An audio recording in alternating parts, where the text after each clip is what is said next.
Yo, let me tell you about the lore.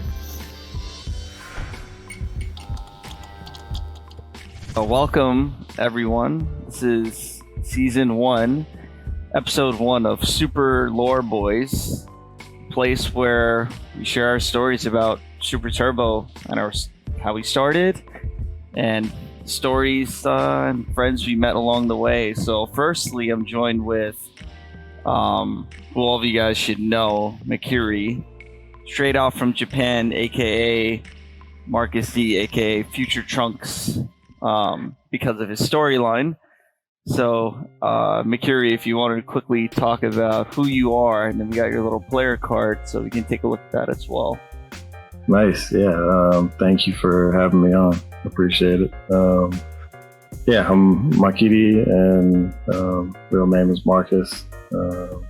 And I've been living in Tokyo for about 4 years now, almost. But I've been kind of back and forth since maybe 2010, the first time I came out. And it's all music related. We'll probably get into it later, but that's how I originally found X or Super Turbo, was just through happenstance. So yeah, happy to be here and happy to have, found the game and been playing it for as long as I have.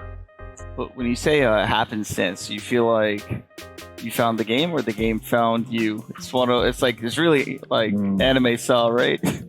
Yeah, it. I mean, yeah. If you want me to go into it, you want to save it for later? Nah, maybe we should save that one because we've talked about, actually even briefly we talked about it recently, how it's not even a game. Well, let's go through your player card first. So you already mentioned that you live in Tokyo, which I think is a huge topic that everyone wants to know about. What's it like living in Japan? Because that's like every SC player's wet dream. Right. We just want to be able to, in the 6 years that you've been playing, the amount that you progress, we all want to be able to experience that as well. And then you said you like JRPGs, so that means you're actually a gamer. Yes, definitely. Been a gamer my whole life. It's actually how I learned how to read and how I learned how to play music. So video games are kind of like my origin story. Yeah, I feel like for our generation, we're roughly the same age. Definitely games is what helped us with even like socializing and decision making, taking risks and stuff like that. Like I remember playing Earthbound, and this is a little bit of a tangent. I remember playing Earthbound on SNES, and there's a cave that you walk into in one of the towns, and then the right hand of the screen, it's like really small, but then the left hand is pretty much where you're supposed to go. Like being a kid and wanting to be an explorer, I end up going right. There's a sign. You read the sign, and it says like 40% of all people read the sign first before they go through the rest of the cave or something. Right. And it's because games are meant to be engaging back then, right? And I mean, I'm sure they still are now, but for us, not as much. There's so much more that games used to allow you to do and figure out on your own, but now they just hold your hand and tell you where to go, when to do it, and how to do it. And you've kind of gotten rid of a lot of the stuff that made games, so artistic back when they were first being made and created. So I feel you, man. Yep. And you said JRPG, so which one or ones are your favorites? Yeah, so I mean, JRPG is just it's the origins of RPGs and Final Fantasy and Dragon Quest and anything you can think of. But for me, it's definitely Final Fantasy. The composer was pretty much like, I had Final Fantasy around my house. My brother's friend had it and he left it at our place. Technically, I shouldn't have childhood memories of Final Fantasy. Like, I'm only 30 years old. But as far as like Final Fantasy 4 and like the early ones. So it was definitely like my older brother and his friends that had it. And the composer, Nobuo Uematsu, is my biggest musical influence. He's a genius. So I don't think the games would have had as huge of an impact on me if the music wasn't as good as it is. Because like Dragon Quest, the games are great, but the music doesn't really resonate with me like that. So it's definitely Final Fantasy for me. And then specifically Final Fantasy 4 and 5 and 6 were the first ones that I played. And I love 9 and 10 too. 8's good. Like Super Mario RPG, really. Like anything that Squaresoft made in its golden era. That's where my roots are. See, I wish I could have experienced that when I was a kid, but for me, I was like backseat gamer. So I had an older brother who, he would go through like all of Final Fantasy in one night. Like, we would just stay up and just watch him play. And I would even have some of my friends come over just for him to play. If there was something he couldn't figure out, we went to the library, like it was 2 blocks away, and like just load up game facts or whatever it was and print out like, oh, how do you beat this section of the game, and bring it home. And but yeah, running backseat gamers though, like that I like playing much more when I had a backseat gamer with me. Like I had a homie who didn't really want to play, but he loved watching, and I was like, dude, like, can I come over and play whatever game he had and stuff that I didn't have? And he'd be like, yeah, dude, I'll watch you play.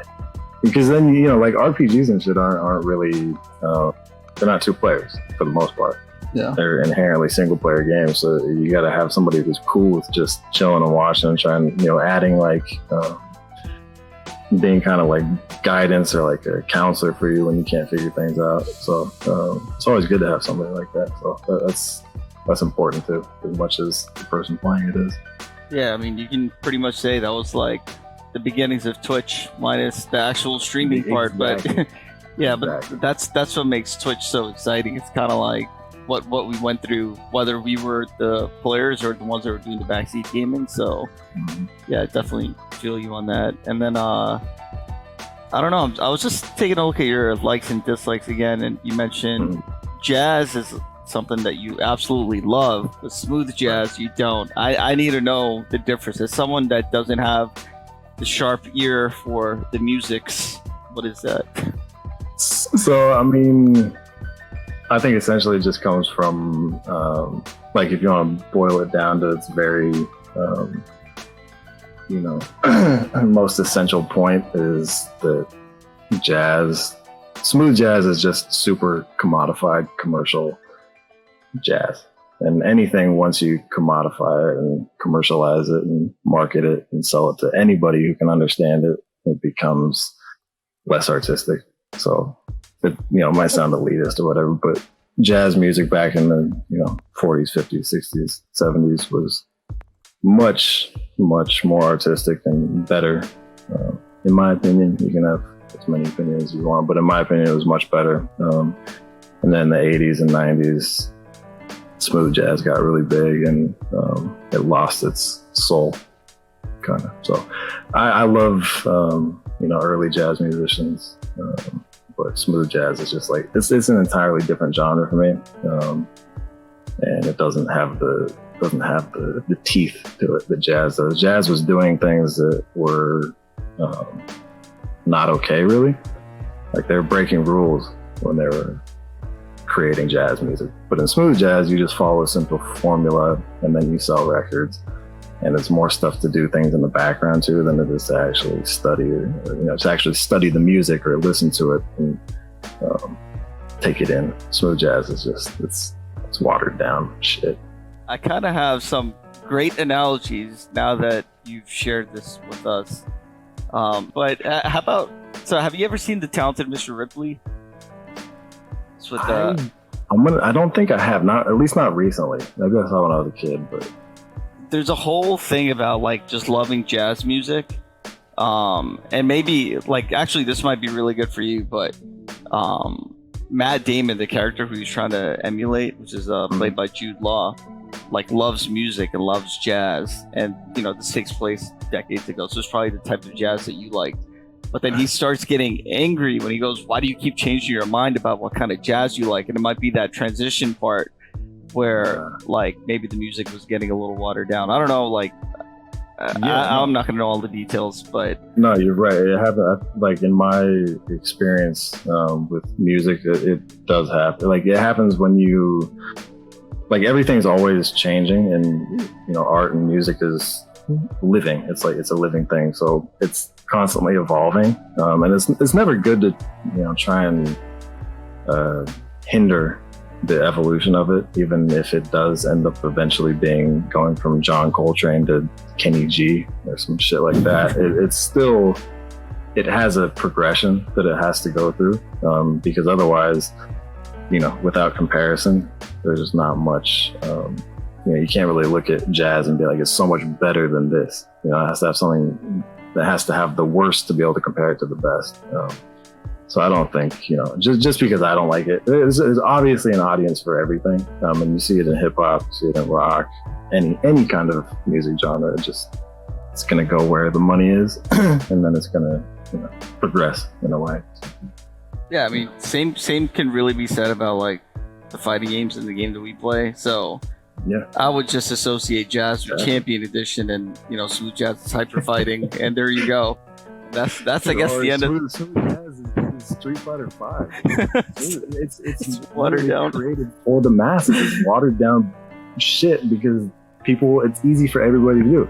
It's, you know, it's very easy. Anybody can kind of get it at an entry level and sort of understand how to do it to an extent. If you're comparing somebody like, you know, Miles Davis to Kenny G.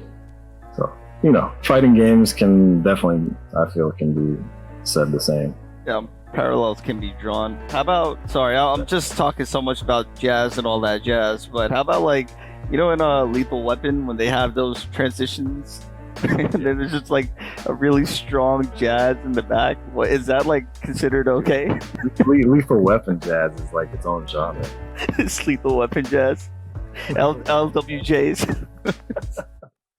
Yeah, actually, there's a, I mean, was it in Lethal Weapon? I don't know if it was in Lethal Weapon, but they're like, no, I don't think it was. But there's a band, I think it was a Japanese jazz, had to have been pretty smooth by that point. The 80s, there where Guile's theme comes from, and Ken's theme too. Oh yeah, that's right. I'll have to try and find those links and post them somewhere. But yeah, definitely, Street Fighter has influence from jazz too. Yeah, I think I've heard the Guile one from some like original Japanese, like you mentioned, some jazz, and yeah, Ken's theme comes from Top Gun, is it? Okay, yeah, Top Gun. Yeah. That one comes from Top Gun. I forget the name of the song, but it's like dun dun dun dun dun. It'll come back to me if I just played it in my head. But anyway, I guess let's move on from that. That was really, really interesting. And then your blood type is O negative. Does everyone in Japan really know their blood type? Like, you just happen to know it, or no? I had no idea. I had to look it up.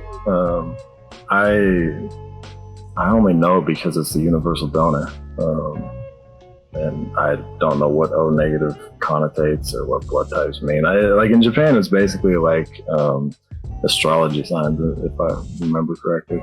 Wait, still? Like they're superstitious about? Maybe. I don't know if still.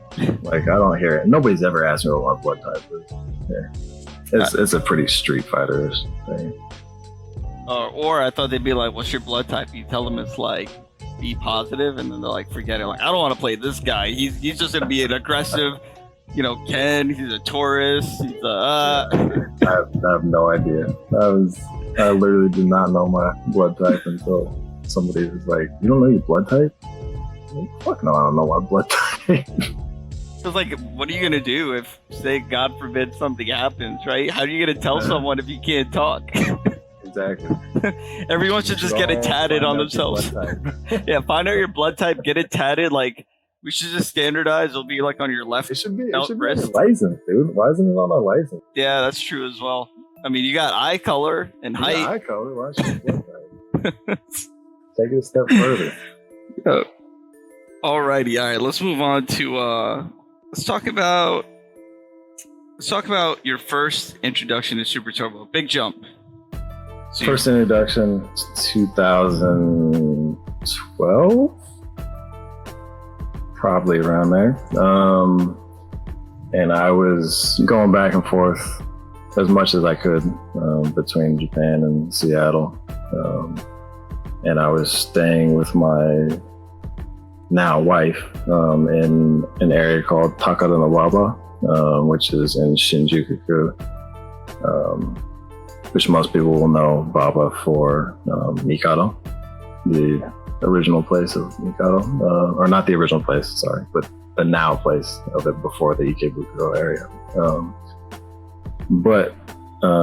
I was living close to there, and I was randomly, like, my wife had to work during the day, so I'd kind of just be at the spot chilling, and I didn't speak any Japanese, didn't know how to get around, didn't know anything.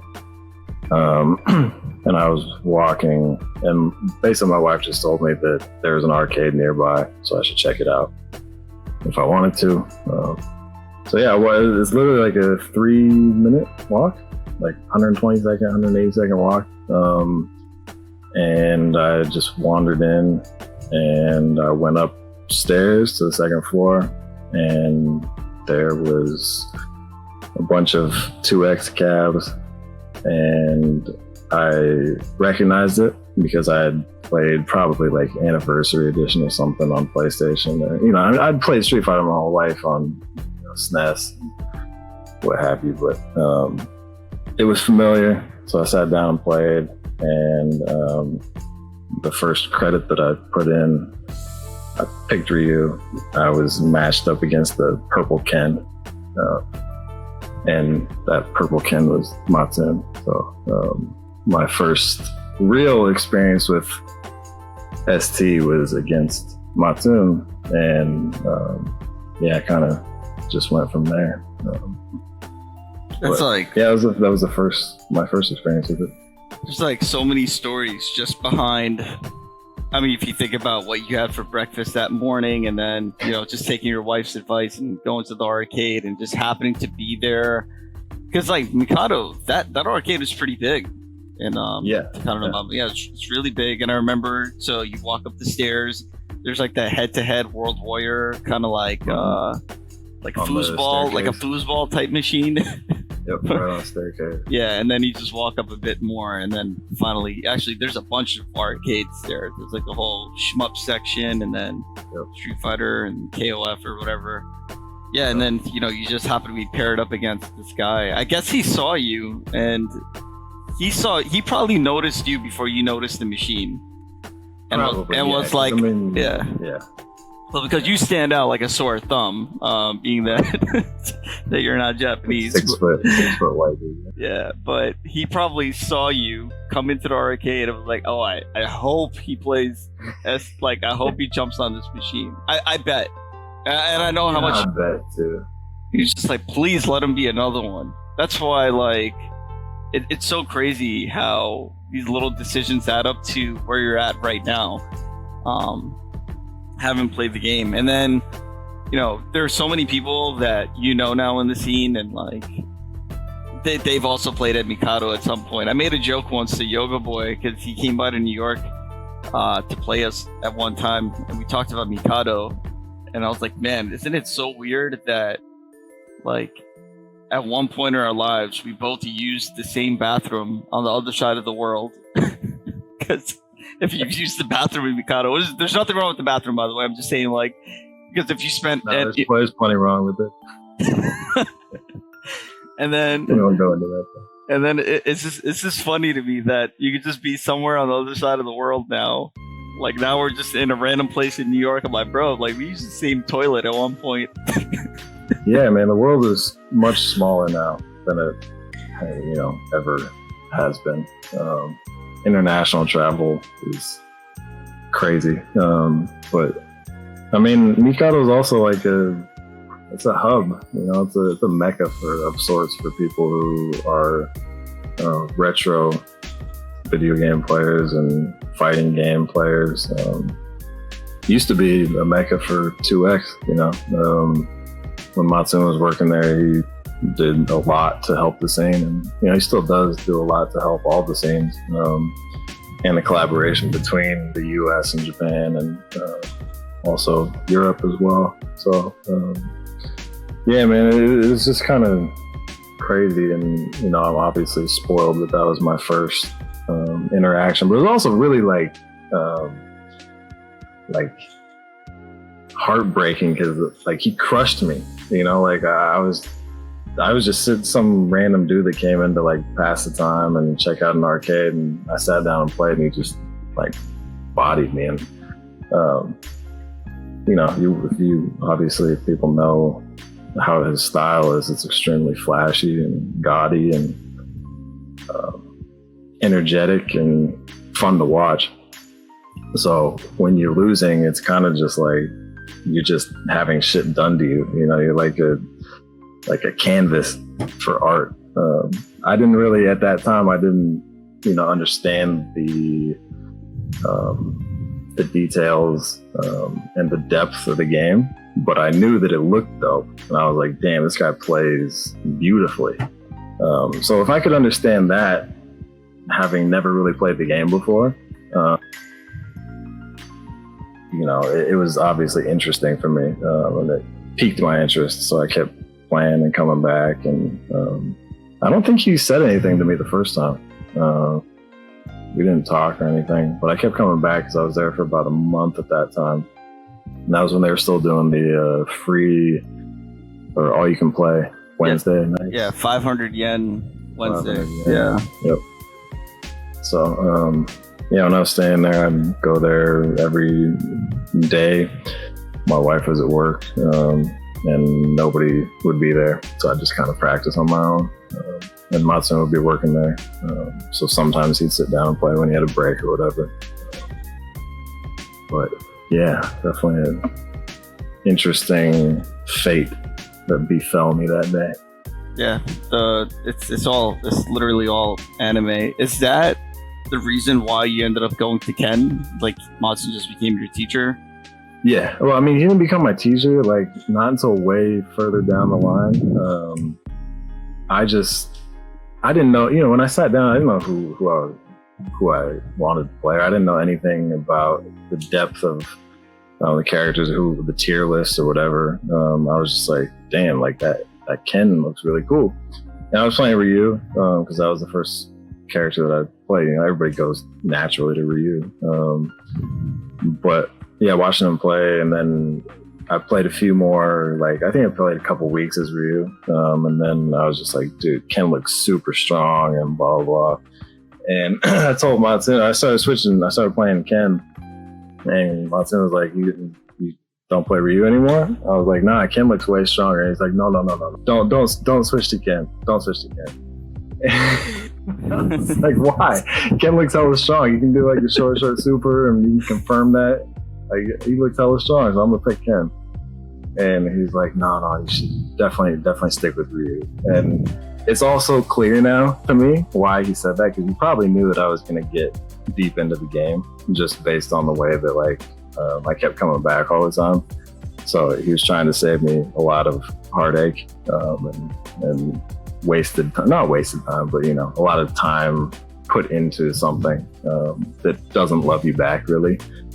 So, but I didn't listen, and I just wanted to play cool, and that's how that's still the roots of my style and my game, is wanting to express more than wanting to really win. Because Matsun, later on, the stuff that he's taught me as we've become friends and everything over the years, is that there's certain stuff that he just doesn't do because it doesn't look cool. And there's things that he's like, if you can win like that, or it's like, why not win in the coolest possible way? So if there's something that you can do that'll be cooler, even if you lose, at least you look cool while you're losing. So stuff like that, like he said, that's why he always goes for the juice kick stuff is really his style, and then DPing through the remaining 4 hits of the Shinku after you get hit with the first one. Like, he'll do that even if he, doesn't have 100% confidence, because that that embodies his style. It's in Japanese, it's kind of like wabi sabi. I guess it'd be kind of like a good translation to be like live fast, die young, but not really. It's not like that cliche. No James Dean's. Yeah, no, it's based on like the the temporariness of life, kind of, is wabi sabi. But Ken is just really explosive, so that kept my interest. Playing Ken. If I would have continued to play Ryu, I probably wouldn't have stayed playing with this game as long as I have. It's funny because you mentioned like the embodiment of Ken, and pretty much that's you, right? Like, you're being a little hard-headed, even though this guy's telling you, no, don't do it to yourself. Like, it's like you're signing a death wish kind of thing. Don't do it. There's an easier way. You're like, no, I'm going to do it because it's something that Ken would do. Yeah, I guess so, in a way. Like, I don't know. Yeah, I can't really say anything about myself. I feel like in terms of the way I live my life, I'm more of a Ryu, but I want to be more like Ken, if that makes sense. Like, I want to be confident in the decisions I make, and be 100% on them. And Ken's super aggressive, and he's fiery, and he's stylish and shit. But Ryu's solid, like he knows where he stands.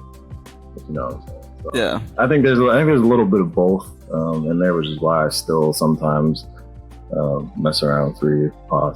So I definitely prefer Shotos over everything. Sagat, Ken, Ryu. Yeah, I think.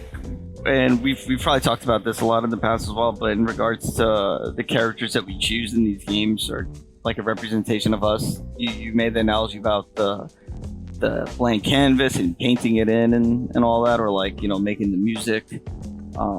And if you're someone who takes like fighting games serious, especially Street Fighter 2 or 2X, you're definitely able to express who you are through your characters, even if you're not exactly them. So like, I play Dictator, it doesn't mean I'm like super evil and malicious and I just want to take over the world. I mean, in a way I kind of do, right? Or at least, and now it's pretty much like, let me try to find the people who want to share their stories, in a way dictating that storyline, I guess, so to speak. But yeah, this game lets you do that, but only if you're really serious about it. But if you're someone who's like, I just want to get a W, I'm not going to input that much time, I'm going to be a part-time ST player, that's where you get those, all of your extra Sagat players, or Chun, or, Claw, because those guys are not really trying to express themselves in the way that we are. I'm not trying to, like, no offense to them, but I think you guys know if you're taking ST as serious as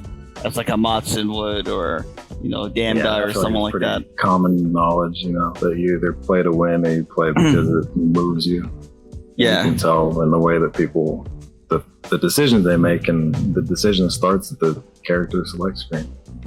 Right. So if you're someone who's still not sure what character you want to play, and you're just like counter picking or picking favorable matches, you won't be able to express yourself. Even if you're getting W's, like, you're still not fully expressing yourself, in my opinion.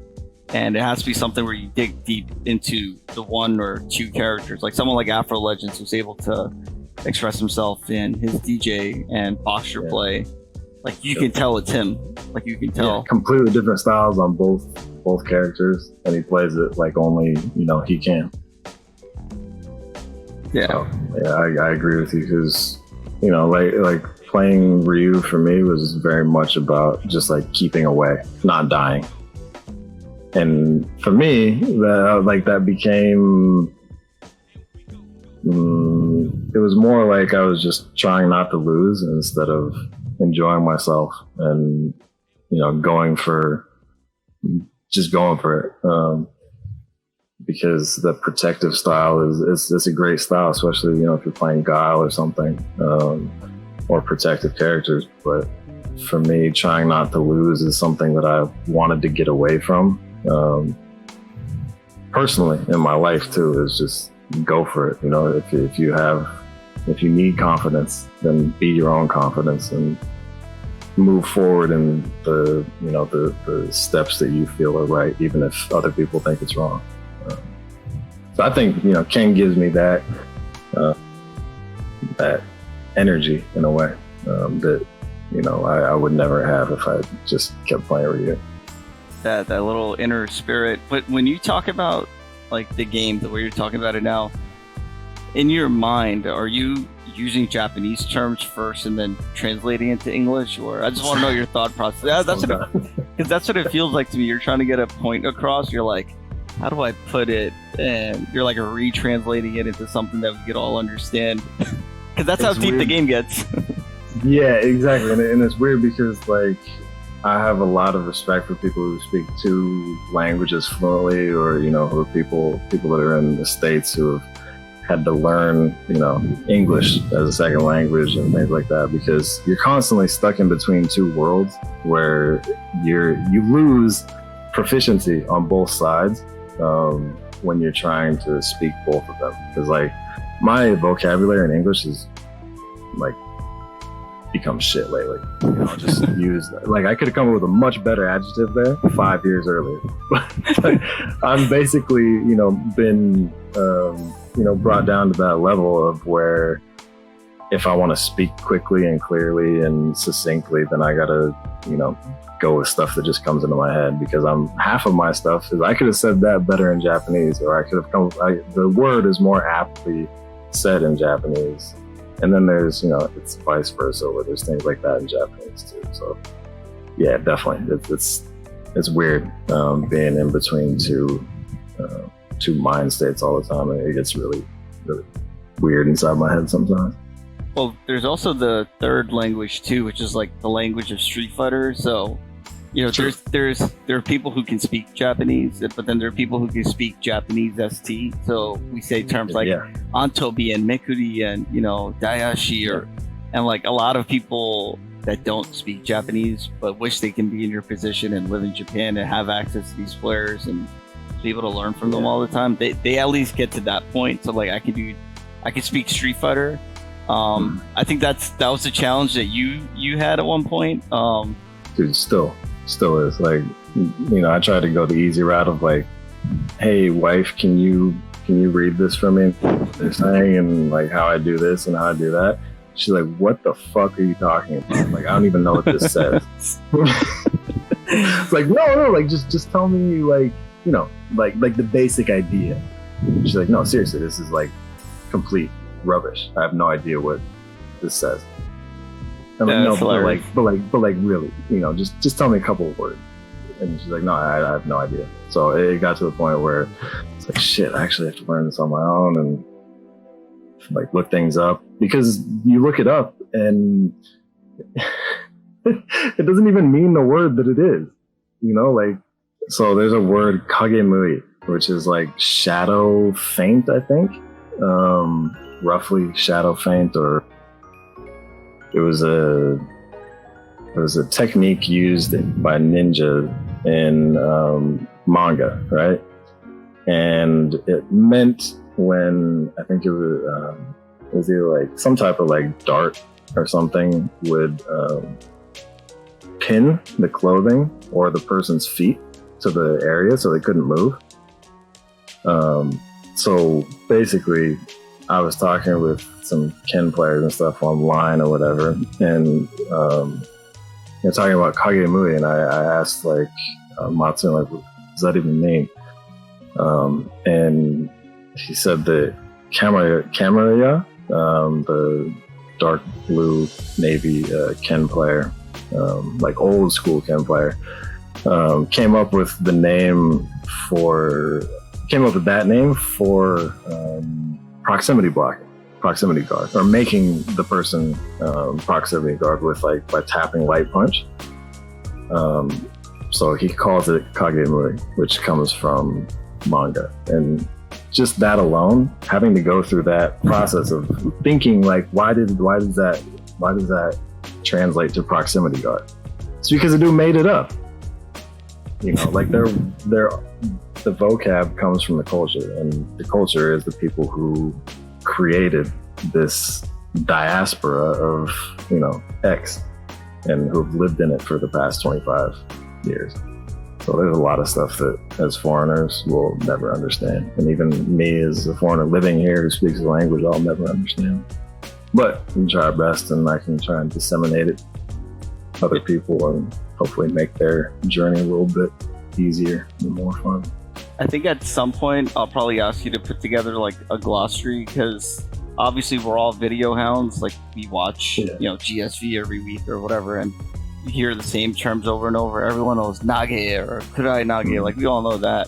I only recently, a few months ago, realized what IUG is, because you hear that all the time. Yeah. And I'm like, why do they keep saying that? But basically, it's based on fencing when two people like attack each other. It's like a stalemate or a trade. Like that's what the term means, right? Very IUG. Nice. You and me probably figured that out at the same time. Yeah, so cause it means like a trade. Like no one really got positive out of it. Right. They both just exchanged. And so you hear Uchi is hit. Right. So IUG is like an equal hit, or like a hit at the same time, or like a trade. Exactly. Right, like an anti-air, like when an anti-air trades. Like if Ryu jumps in on Gal and he trades crouch fierce with Sand or with jump around house, it's like IUG. So yeah, but like Sobot hits like Ken's startup Hadouken, but the fireball comes out still. Like that's IUG. Yeah. So we need more. I think we just need like a definitive glossary or something, so that players would enjoy it more and understand the commentary. Because ST commentary, because the game is so fast, you can't talk about, oh, they adapted to this, look, blah, blah. Like, you can't analyze it in that way, because everyone is already playing the game. You know, they've seen all the scenarios, like Matsun's seen everything, Kusumoto's seen everything, and you can tell that Canada Cup where that crazy fireball thing happened, everyone loses their minds. They don't even flinch. Right. Like, all right, whatever. What? Not my first rodeo, but we're over here like, what? Like losing our shit. So, so we kind of need a lot of that. Yeah. Well, people need to calm down when they see something basic, and just, it's the small things that people get hyped about. Like if Gal stuffs a fireball for Ryu with low forward, like that's hype, because they perfectly spaced it. They predicted the startup of the fireball. Like that's something to be excited about. But I think when we watch it on the US side or like outside of Japan, no one cares. It's like, oh, nice low forward. But really it's like, no, that was incredible. It was like perfectly executed to counter that fireball before it even started. Right. And depth is in the detail, and that's why it's still fun for people who've been playing it for so long at such a high level. It's still so much to learn, and so much to digest in each round. You couldn't play a game that was created with minimal graphics, and really like not complex techniques, but just not even well balanced. You can't even say it's well balanced, but just it's fun to play. It keeps people interested. So it wouldn't have lasted this long if it wasn't. And it keeps coming back. It keeps making revivals and comebacks, and it's awesome to see, because I think we're still gonna see the biggest revival. I think the biggest revival is still to come. Yeah, with like the current climate in the world, all of us are like itching to go back and share our tech or to learn something new, and it's exciting. I think about, I'll even talk to my wife about it. Like, what do you think in 20 years? Am I still gonna be playing this game? If I am, what about the people that are older than me? So they're gonna have like 50 years of experience.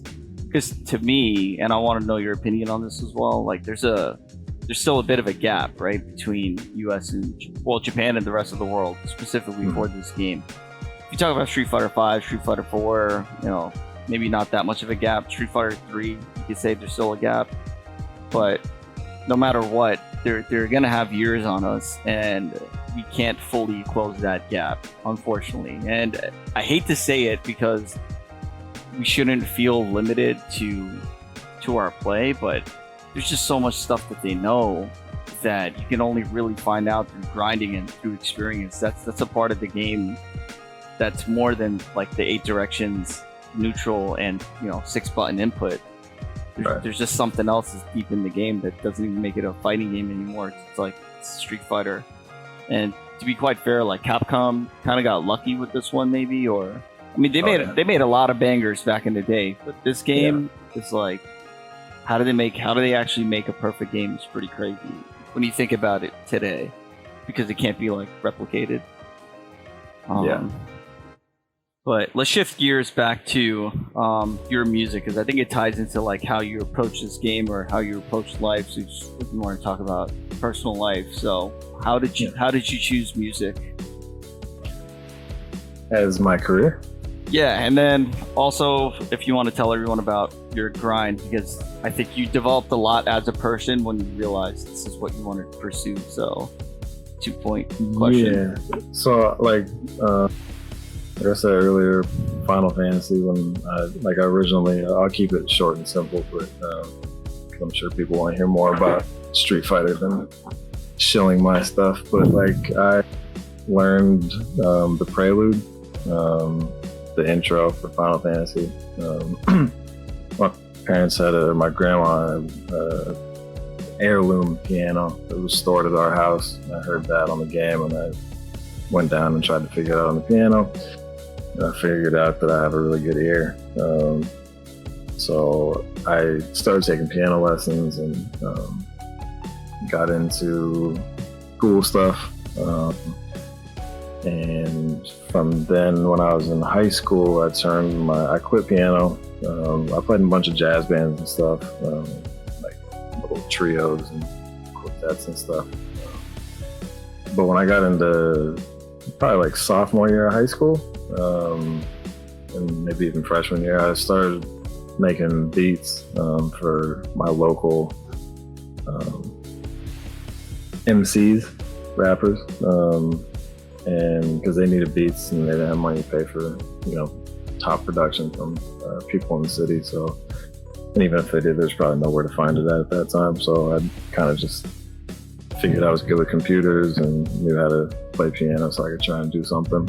So I started making beats around then. And then, just like with this game, I didn't do anything but that. Like I literally ate, drank, and slept making beats. So every day, I made like a beat at least once a day, and just got immersed in the process of it and the culture of it and everything. And then at that time I was working a job in high school, just kind of like paid for gas money and stuff on the weekend. And then I made a beat that was actually kind of dope, and I was hanging out with like rappers from the city and stuff. When they were taking me around to studios, and I was playing my beats for people who were actually in the scene. And one of my beats caught the ear of somebody, and they wanted to buy it. So they bought it like right in the studio and just broke me off $500 for it. And they were like, "So we're going to use this on the album or whatever, and here's your money." And yeah, thanks. And shit. $500 back then was like 10 grand, right? Yeah, it felt like 10 grand for sure. Like I could make that last 4 or 5 months. So yeah, I was like 16 when that happened. 16 actually, 16 when that happened. And then I basically went into my job, and I was like, actually I didn't even give them the courtesy of going in. I called them and I was like, "Hey, yeah, I'm not going to be able to come in on Thursday." My manager was like, "Why? Everything okay?" I'm like, yeah, no, I'm fine. She's like, "Okay, well, I'll just mark you down for Friday then." It's like, "I don't think I'll be able to come on Friday either." She's like, "Oh, well, we're going to have to talk about that." Like, okay, yeah, that's fine. And she's like, "All right, well, I'll see you on Monday then, and we'll talk about it." But yeah, actually, I don't think I'll be able to come in anymore. And I just was like, yeah, fuck it, I'm not going back to work, because you see a paycheck that you're getting for 2 weeks of work, and it's like, at that point it was probably like $250, $300 with like tips and stuff. Like I just sold one beat that I made a track for like 3-4 hours maybe, and it was fun as fuck. And I enjoyed doing it. And then I sold it to somebody for $500, and I'm like, yo, if I can just keep that energy going for the rest of my life, I'll be cool, right? So that's basically the energy that I had from then on. And probably a little premature to just like to stop working in high school. never hold a real job after that.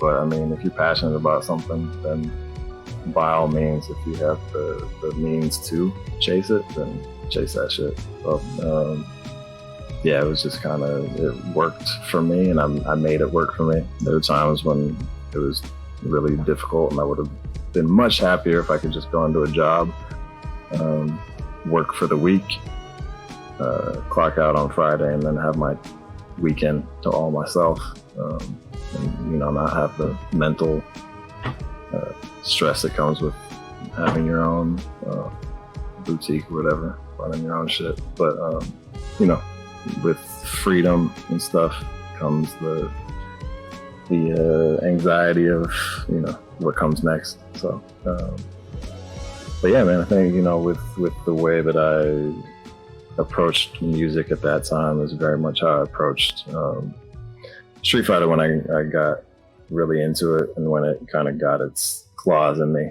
because there was a point where I was like, yo, I don't even want to make beats today. Like, I just want to go to the arcade and practice and play against people. Slowly just became the thing that inspired me as well. So it's just chasing inspiration, man. Like, if you chase the inspiration and things you're passionate about, you'll never be bored, and you'll always be happy for the most part, and be doing things that mean something to you. Yeah, Street Fighter and beats is kind of it for me.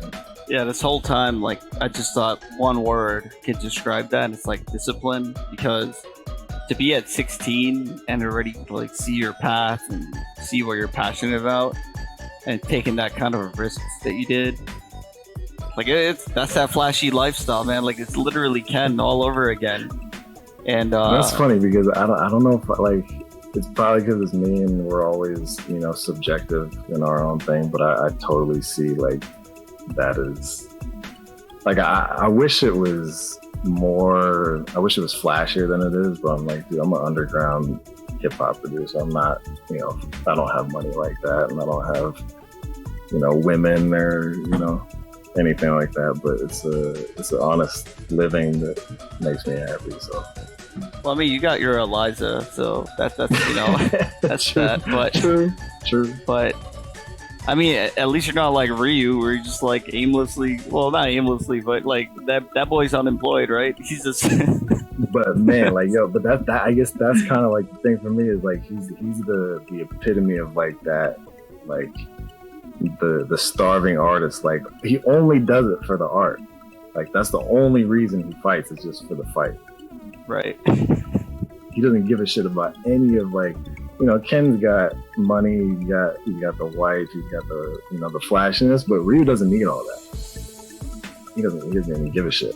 So I tend to think that like Ken's flashiness is dope like that, and that's that's the life that people want to be. I guess they look up to and think that they want, but I don't know. I think grass is always greener. So. But I look at Ryu and I'm like, damn, that's dope. He only cares because that's all there is to it for him. It's just the act of doing it.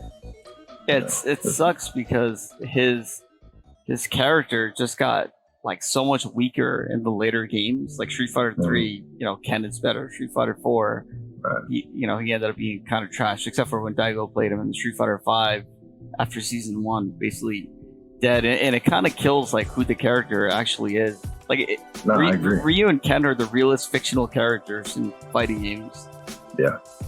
And I guess you could say Guile. I think they embody the dichotomy of the two parts of everybody, Yeah, you can easily say like, oh yeah, I'm a Ken, but like I'm also like I have a bit of a Ryu edge or the Guile edge. Like anyone that's a family man in ST, even me, like I'm a family man. Yeah, so you have Guile in you for sure. Yeah, I'm a Guile, even though I don't have like discipline or like Like I'm not. You have the patience though. You have the patience, and you have the what's the word? Like the meticulousness.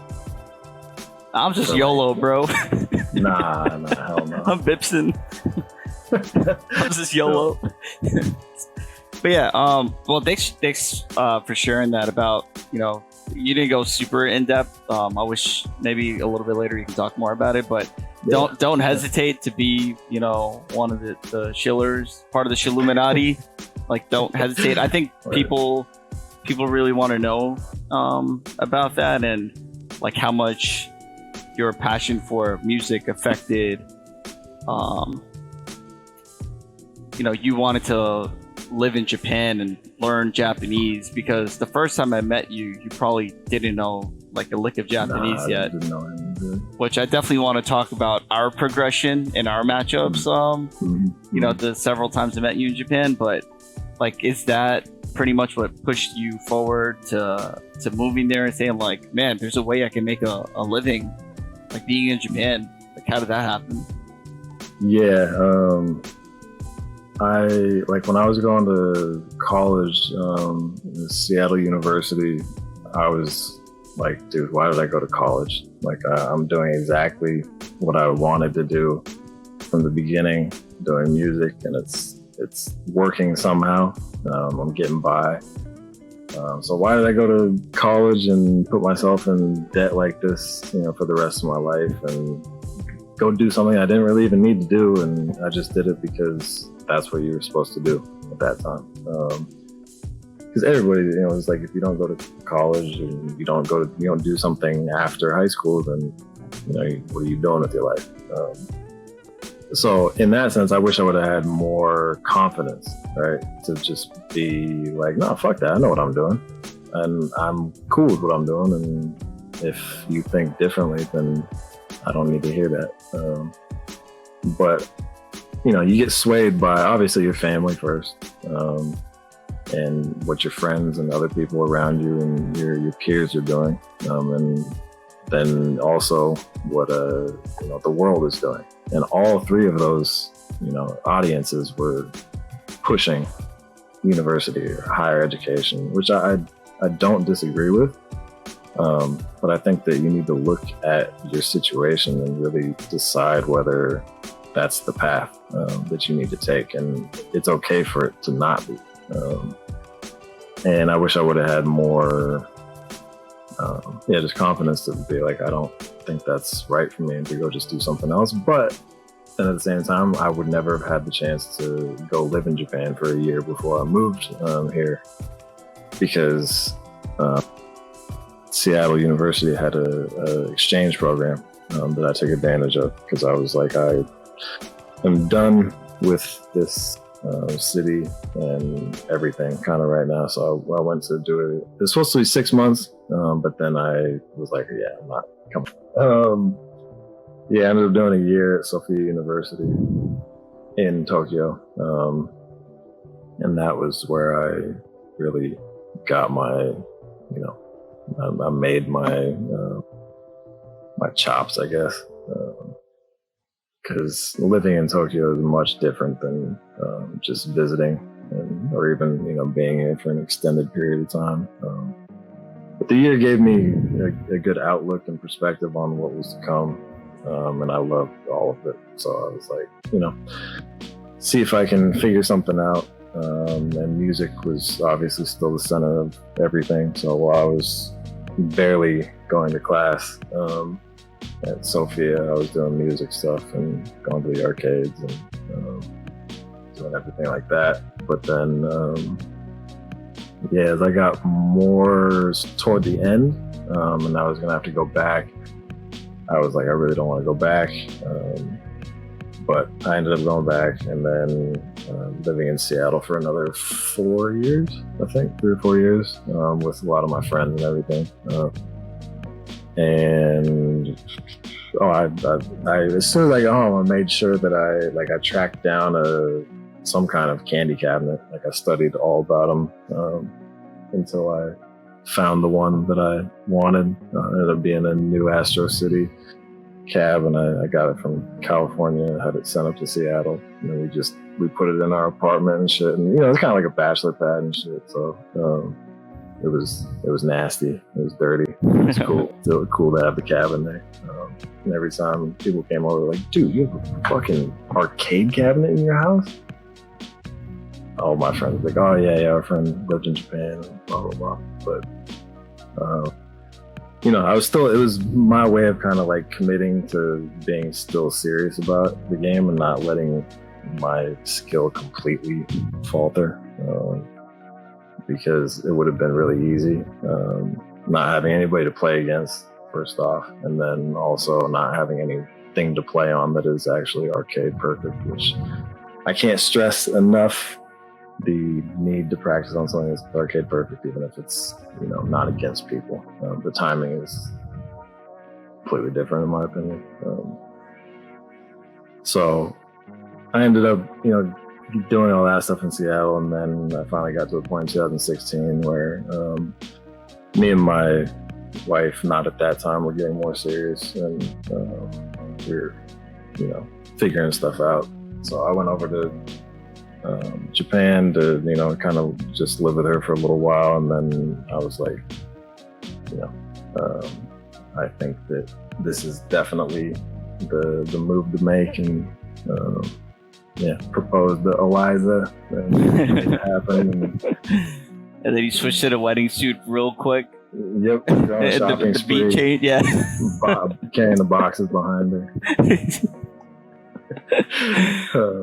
So yeah, I mean, and then now I'm here. So the music stuff is still the main focus for me, and I think that's also why I've been okay with like picking up Ken and making it my project to get better and to just express myself with Ken is.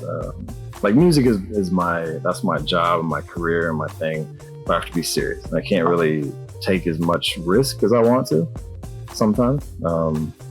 So with Street Fighter, it becomes more of my outlet. It's my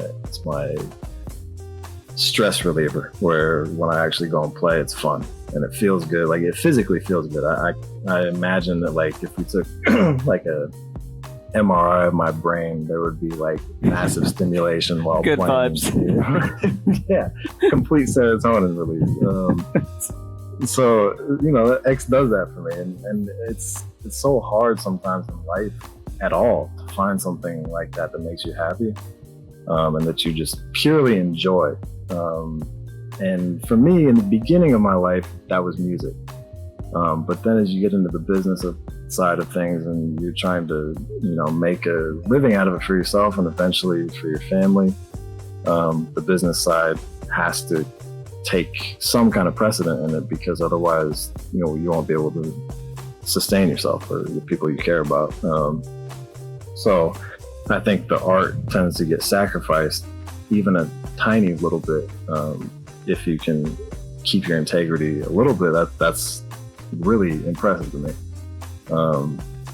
So for me, I wanted to compartmentalize X as being strictly fun and strictly an outlet for stress and for just pure, raw. And for me, that was, what I've been doing, and playing Ken helps me do that and keep my sanity, and keeps me focused on stuff where I have a place to go and practice only Street Fighter stuff and only care about Street Fighter, and block out the rest of the world for a little while. So that's what Street Fighter is for me. Damn, there's actually like so many points that I wanted to backtrack on. I mean, it's gonna take us hours to go through it, but well, just one thing about you, like going back to Seattle and just buying the cab and trying to get like the official hardware. I think that's one of the uniquenesses,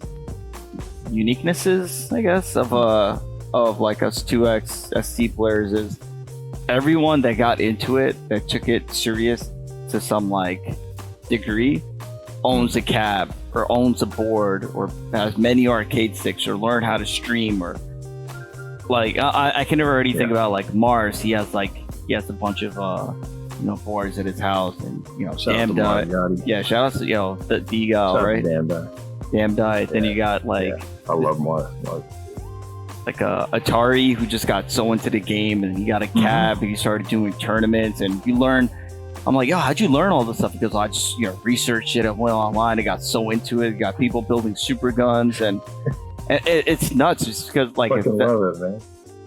Yeah, shout out to Atari too. But all the love for this game is like, how can I experience this all the time? And people go through like learning how to play it on the official hardware. Like when I was playing in tournaments, it was okay to play on the PlayStation 1 Capcom Classics collection or whatever.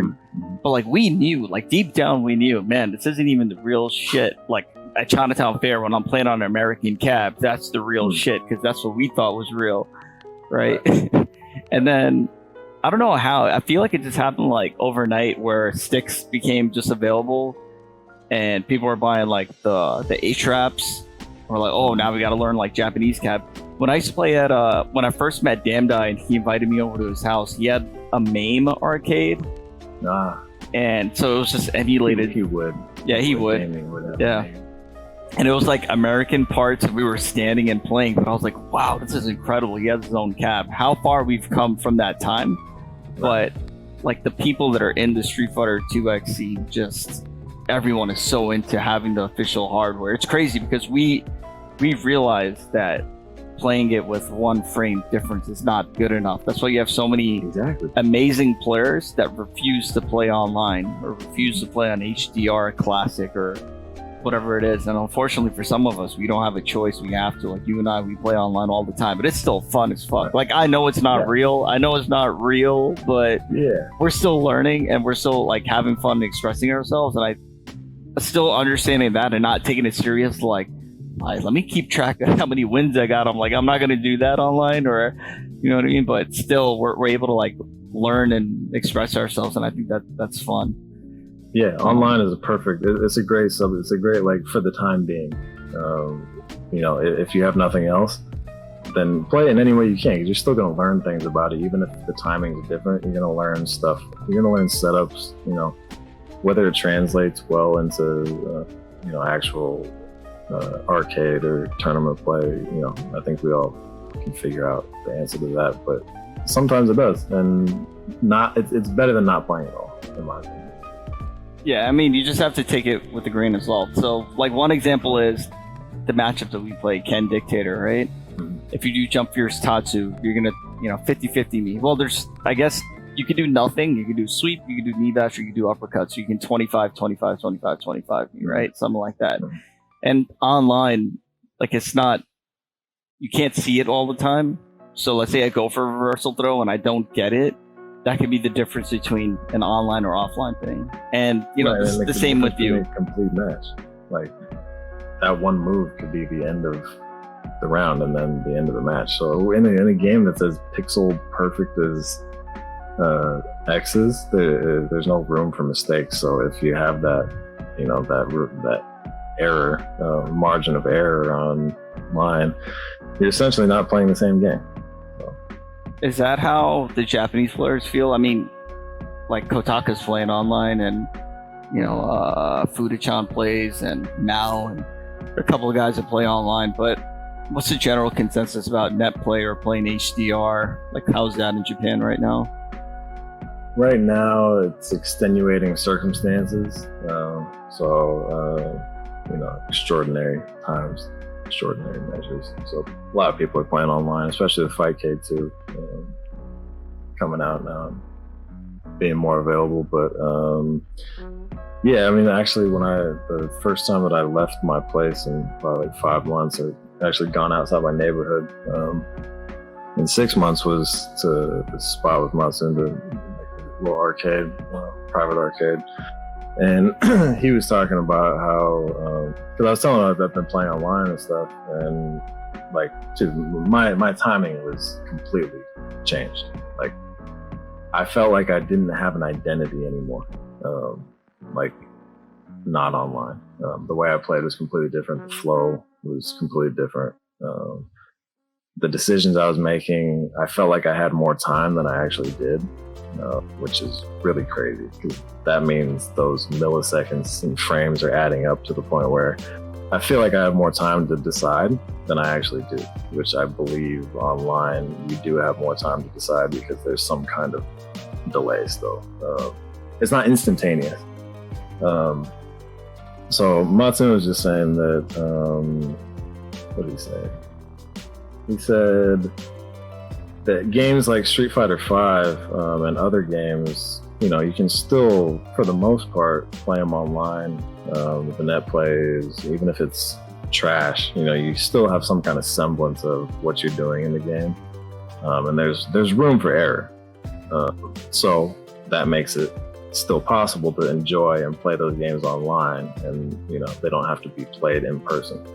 But he said, with a game like X, it's just not, there's no point. The entire meaning of the game is that there's no room for error. So if you're adding margin of error to a certain version of the game and you're playing it like that, then you're essentially playing the game in a form that is not its original form. So if you want to play the game the way that it was meant to be played, then you should play it on arcade in person, is what he was saying. So then I think that Matsun is he's an extreme case, but I think that is the common consensus. That's the majority from what the information that I've gathered, the sentiment.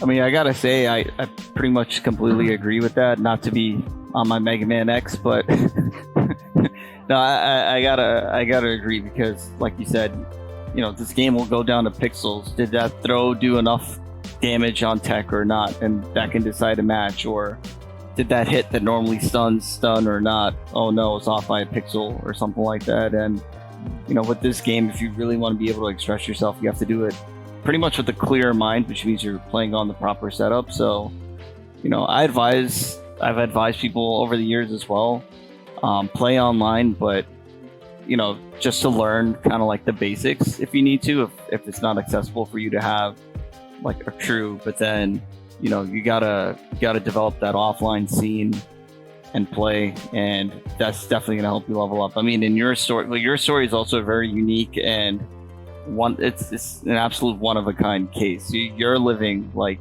the literal ST dream. I wish I could have leveled up like that, because you've been playing 6 years. Someone asked me the other day, like, oh, how long have you been playing? I'm like, dang, probably on and off for about 14 years since like my first tournament. I can't believe it, because I feel like I just started too, because you're still learning things all the time. I'm like, man, the amount that you progressed in basically like half the time, it's insane. I mean, it's not fair. Like, I live here and I have access to all the opponents to play, the setups to do it on, the free time to do it, because I make my own schedule, so I can go to Hay and play with all the other degenerate, job having, zesty 10 yen boys, heroin addict 10 yen boys. Over there, during the middle of the day when any respecting person should be at work. Respecting Japanese citizens should be at work. So, I mean, it's not fair in that sense, but it is fair in the sense that,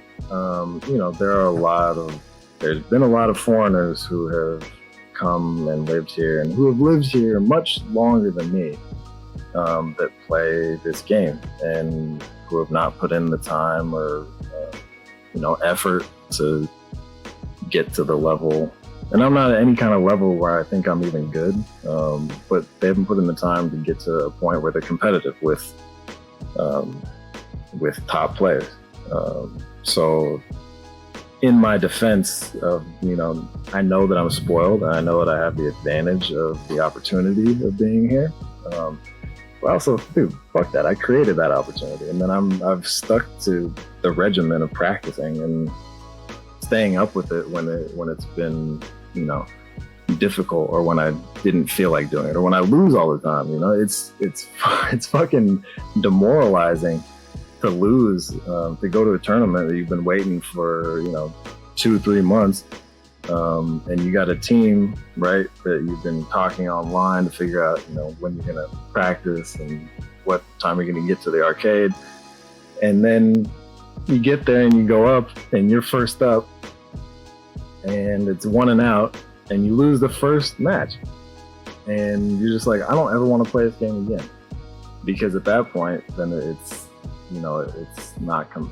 not fun anymore, really, because you brought it to the competitive level now. So there's a fine line between enjoying it and starting to play it on that different level, where I think that a lot of people who have, and there hasn't been like a lot of them, but there just have been people who've lived here who just haven't gotten that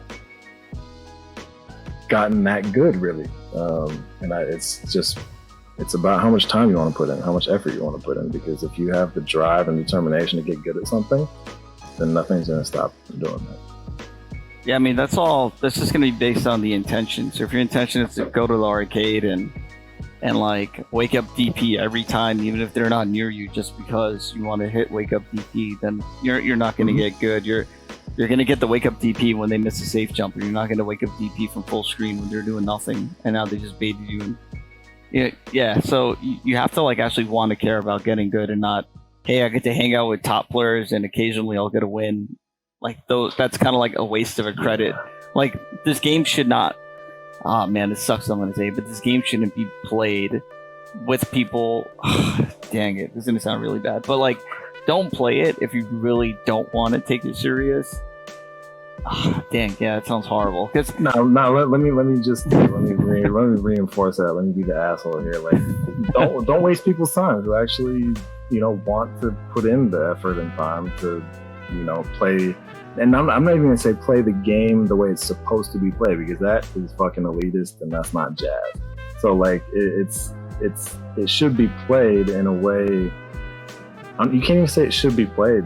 Like, it's more about how people, what's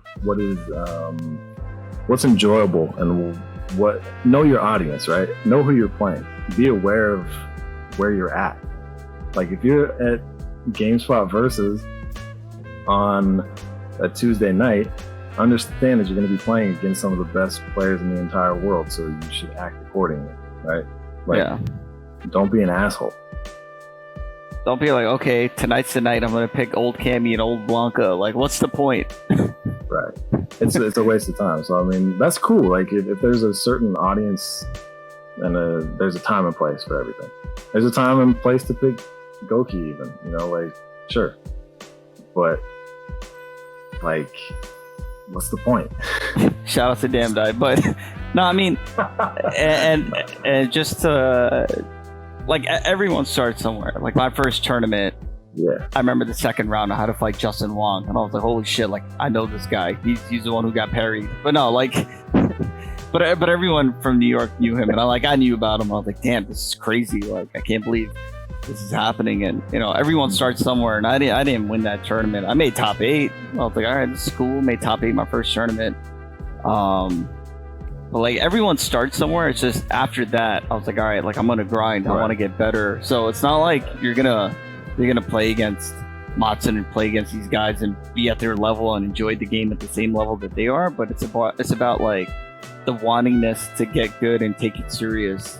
There's a certain what's the word for humility to it, where if you're earnest in your desire to get better, that's gonna shine through anything, but whether you're garbage or not, if you want to get better and you have a dedication, you love the game, like, that's gonna be easy to see. And if you're just kind of doing whatever and playing like a 10-cent Ryu, then that's also gonna shine through.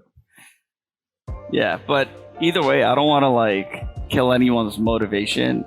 My job, honestly, like, one thing that I'm passionate about is really trying to like teach people how to play this game or other games, or not even like this is how you do the moves and this is how you do the combos, because combos don't mean anything, honestly. It's more about the mindset, the determination that you need to have, and like understanding your abilities and how to grow from there. That's what I care about more than, you know, people always ask, how do you do this combo? That was cool. It's just like, who cares? Like combos don't really mean much.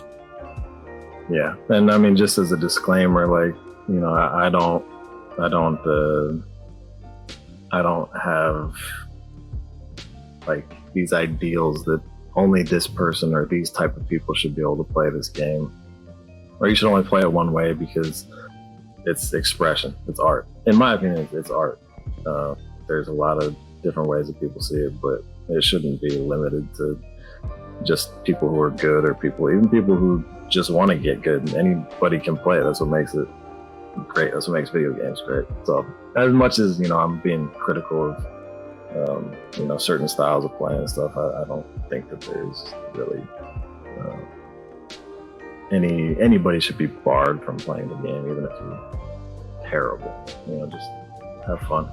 Yeah, maybe, you know, you might be someone who didn't think of the game in this way until like you're watching this now, and you realize, all right, let me see what these guys are talking about, and suddenly you take it serious, and then in 6 years, you know, you become like one of the top players of your character globally. So those things can happen, or even in a lesser time. And you've seen this story happen a lot in the US as well. A lot of players that just kind of came out of nowhere and became like the best of their era. So let's actually switch gears a little bit. I kind of want to ask like your favorites and least favorites. So it'll just be quick. Yeah, no explanation. Just like, got it. Just answers. Yeah. So who's your favorite character in ST? In ST, Ken. All right. Least favorite. All right. So I actually have to ask, like, as far as not matchup wise, but like I will never play this character. I would never play. Okay, I would never play him.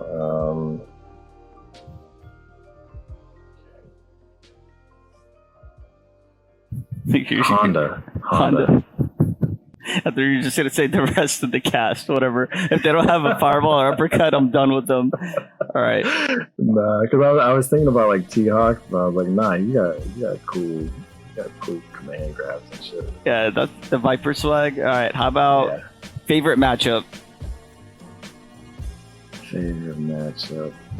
I really like Ken Ryu. I really like Ken, and I really like Ken Sagat. And actually, I don't really like Ken Sagat that much, but it can be fun depending on who you play. And I like the Dawson matchup, to be honest. Whoa, I did not expect that. All right, well, that's something I want to talk about. How about least favorite matchup? Ken Dictator? I love Ken Dictator too, actually. That's a really good. My least favorite, I mean, if we're talking old characters, any of them, any of the old Shotos, I hate that matchup because the big invincible foot jumping is garbage. Sasquatch, yeah, that's like the footsie thing doesn't really exist when you fight the old characters. It shuts down like anything that Ken or regular Ryu would be able to, like normally do. Like you have to be like exponentially better than, not even better than, but like you have to anticipate a lot more and be able to handle yourself. It takes a lot, like, you know, take a lot of skill to be able to keep up with that. Yeah, because those kinds of matchups, like you can still balance out and win, but you have to be like not just 3 steps ahead, but like 6 steps ahead. Now you have to. The details and the things that would normally work in those matchups don't work anymore, so you gotta find a new way. And I guess if you play it more, I don't play it, but like I don't have the opportunity to play a bunch of old characters. There's less people here that play them, but there are some of them, and I get frustrated because I don't have the experience. So that I don't like the old character matchups, and then I guess not a big fan of T-Hawk, to be honest. I don't like that matchup. I'd say Ken has an edge though for that match. Yeah, he but does. He does. But personally, I don't like it. And then I also do not like.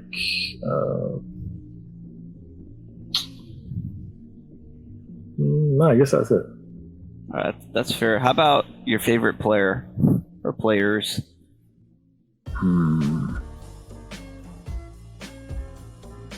Yeah, take my time with this. All right, you can think about it. I'll ask another one. How about your favorite tournament series or favorite tournament? I like XST.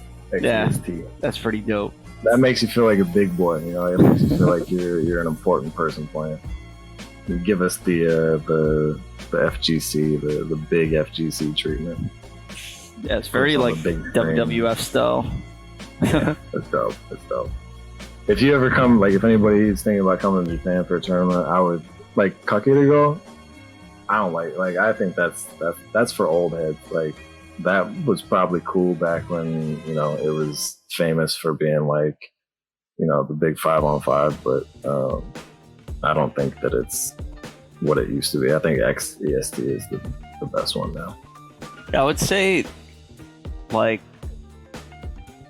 in Japanese team tournaments, most of the teams are, not most, but like over half of them are kind of like just these strange pairings of players where it's not really covering all the bad matchups, but XS will have the teams that are like super strong.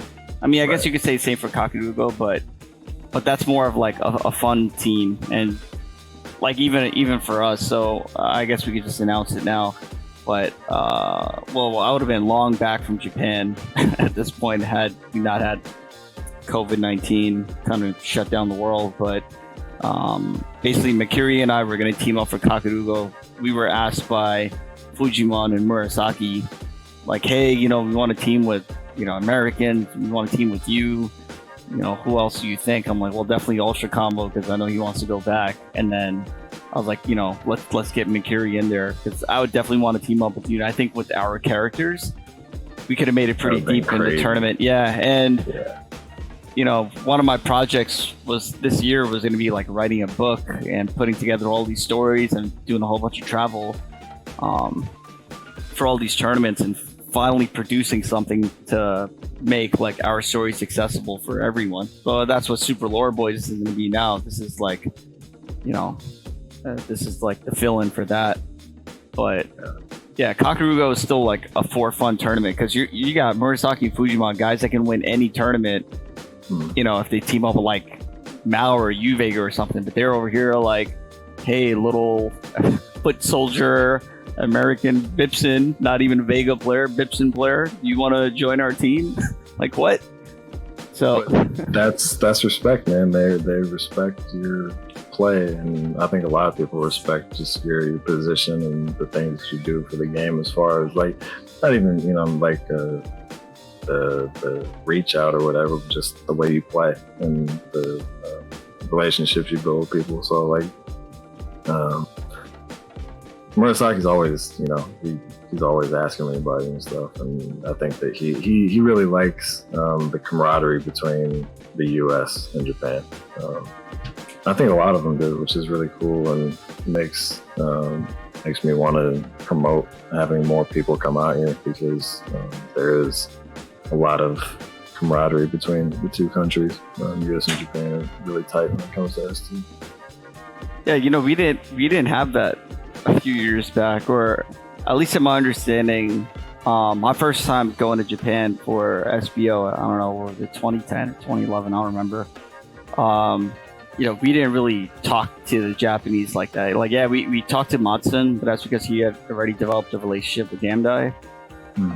We had NoHoHo go with us, and he was fluent in Japanese, so he helped us like talk to them, but it wasn't the same as what it is now. Now it's kind of like, you know, everyone wants to have dinner and talk about the game, or go drinking, or there's Line and Twitter and all this crazy stuff, most of which I don't have, but like I know that it exists, and that's how the players are communicating. They're definitely a lot more friendly and open to the players, and that wasn't the impression that I got of them the first time I went to Japan. I was like intimidated to talk to them. Like, I remember going to GSV and seeing U-Vega, and we didn't even know what everyone looked like back then. You only knew how they looked if you watched YouTube videos. So I went to Damn Dad, I'm like, yo, that's U-Vega. He goes, really? Yeah, it's him. Like, you know, wearing his short sleeve white collared shirt, he had his briefcase. you know, whatever. How you seen him in some of the videos. So then Damn Dad goes to U-Vega. He points. I don't know how he just decided it was okay to talk to him. I guess he was already more comfortable with the Japanese, having gone there before. Damn Dad will talk to anybody, man. He's got balls of steel. Yeah, and he plays old characters have unblockable tatsus and feels no shame. But anyway, so he goes to U-Vega. He points at me. He goes, U-Vega, aishiteiru. Stupid.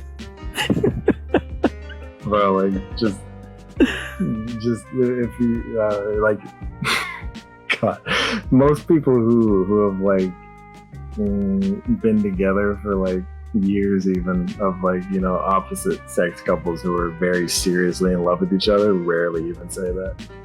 Yeah, I guess he was just feeling a little animated. He wanted U-Vega to know that, like, I look up to him, and then U-Vega, like, he kind of laughed a little bit, and then he was like, yeah, let's take a picture together. So we took a picture, and I think the last time I went to Japan, or maybe the time before that, like, I bumped into him at Hey, and he was trying to give me advice, actually. Like, he was watching me play, and we just went, like, along the wall, and he was just, like, drawing with his finger, if the character is here, this is what you do, because his English wasn't very good.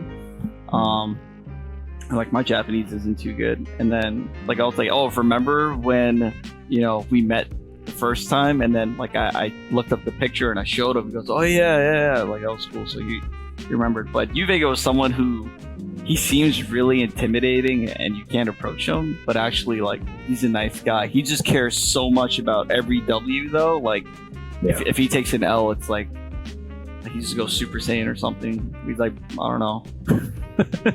Yeah, he's a serious dude, but he seems really nice. Yeah, like he gives props too when people actually, you know, when people beat him and they beat him convincingly. He's humble. Yeah, but that dude, there are several Japanese players that are like that really like the tough matchups. So I remember, you know, just seeing him at Hey and then GSV, and he's just playing Kusumundo the whole time. I'm talking about they're just going in, and U-Vega's winning most of them. I'm like, this is nuts. This is absurd. How are you winning so consistently against this guy? You know, in this kind of a matchup. But it's the grind. Like, that's just how he wants to play, and he's really good at the Honda matchup too. Yeah. So yeah, I think he beat Kloiwan like 10-1 or something, right? Yeah. There's that first 10 set. All right, how about, like, so favorite player? Sorry, I don't think we got to finish that one. So favorite player for different reasons. I mean, obviously Matsun, Komoda, yeah, Daigo, and if it's a top 5, I feel like the fifth spot, like, even if I'm, you know, like, I don't understand the way he plays or the characters and stuff, like, A4, man. Oh, he's a monster. Like, I think he's one of the best players, like, best X players. He can play with, like, anybody who plays. He probably has a pocket version of your character that's actually better than yours. It's crazy because, like, he knows so much, and, like, I mean, yeah, he's just a well of information. He's definitely a lab monster. Yeah, there's a lot of good players, but yeah, I think for, like, you know, Komoda's a really he was really like, kind of helped me. It's not really helped me, but he's cool. Like, he's really nice to people who are trying, you know, trying to get better at the game and stuff. And me and him were on a team in the Canada, is it Canada Cup? No, yeah, Canada Cup. Tournament of Legends 3. Me, him, and Orf were on the same team, and it was really cool. It was a good time, and being able to build together was really dope. And me and him took the same flight and stuff, and ate at the airport beforehand. I've hung out with him and Yaya a bunch, but they're really good dudes. Old school, like the way that they treat people. They're very honorable and good dudes. So people-wise, I love Yaya and Komoda. Yeah, when they come into the arcade, when Komoda and Yaya come into the arcade, like everyone just kind of royalty. They all just like worship them because bow down. Seriously, and when they see like us gaijin there, the usual pay players or whatever, they kind of just stop and let us play, honestly, because they're just so in awe of seeing Komoda and Yaya. Like they actually fanboy over them a bit. It's pretty cool to watch. Yeah, and they're like, yo, I'm not worthy of playing this guy. Like you play him, gaijin. There are people that would just like let me skip just to do a run back or something against those guys, and it's crazy. And then Komodo will just be on a 50 win streak like it's nobody's business. What? And that's the thing about it, is like when they're playing, it becomes like special circumstances, because they're special and then foreigners are special. So they're like, let's let the people, let's let the special people play against each other, and we'll just kind of hang out and watch. But it's all unspoken.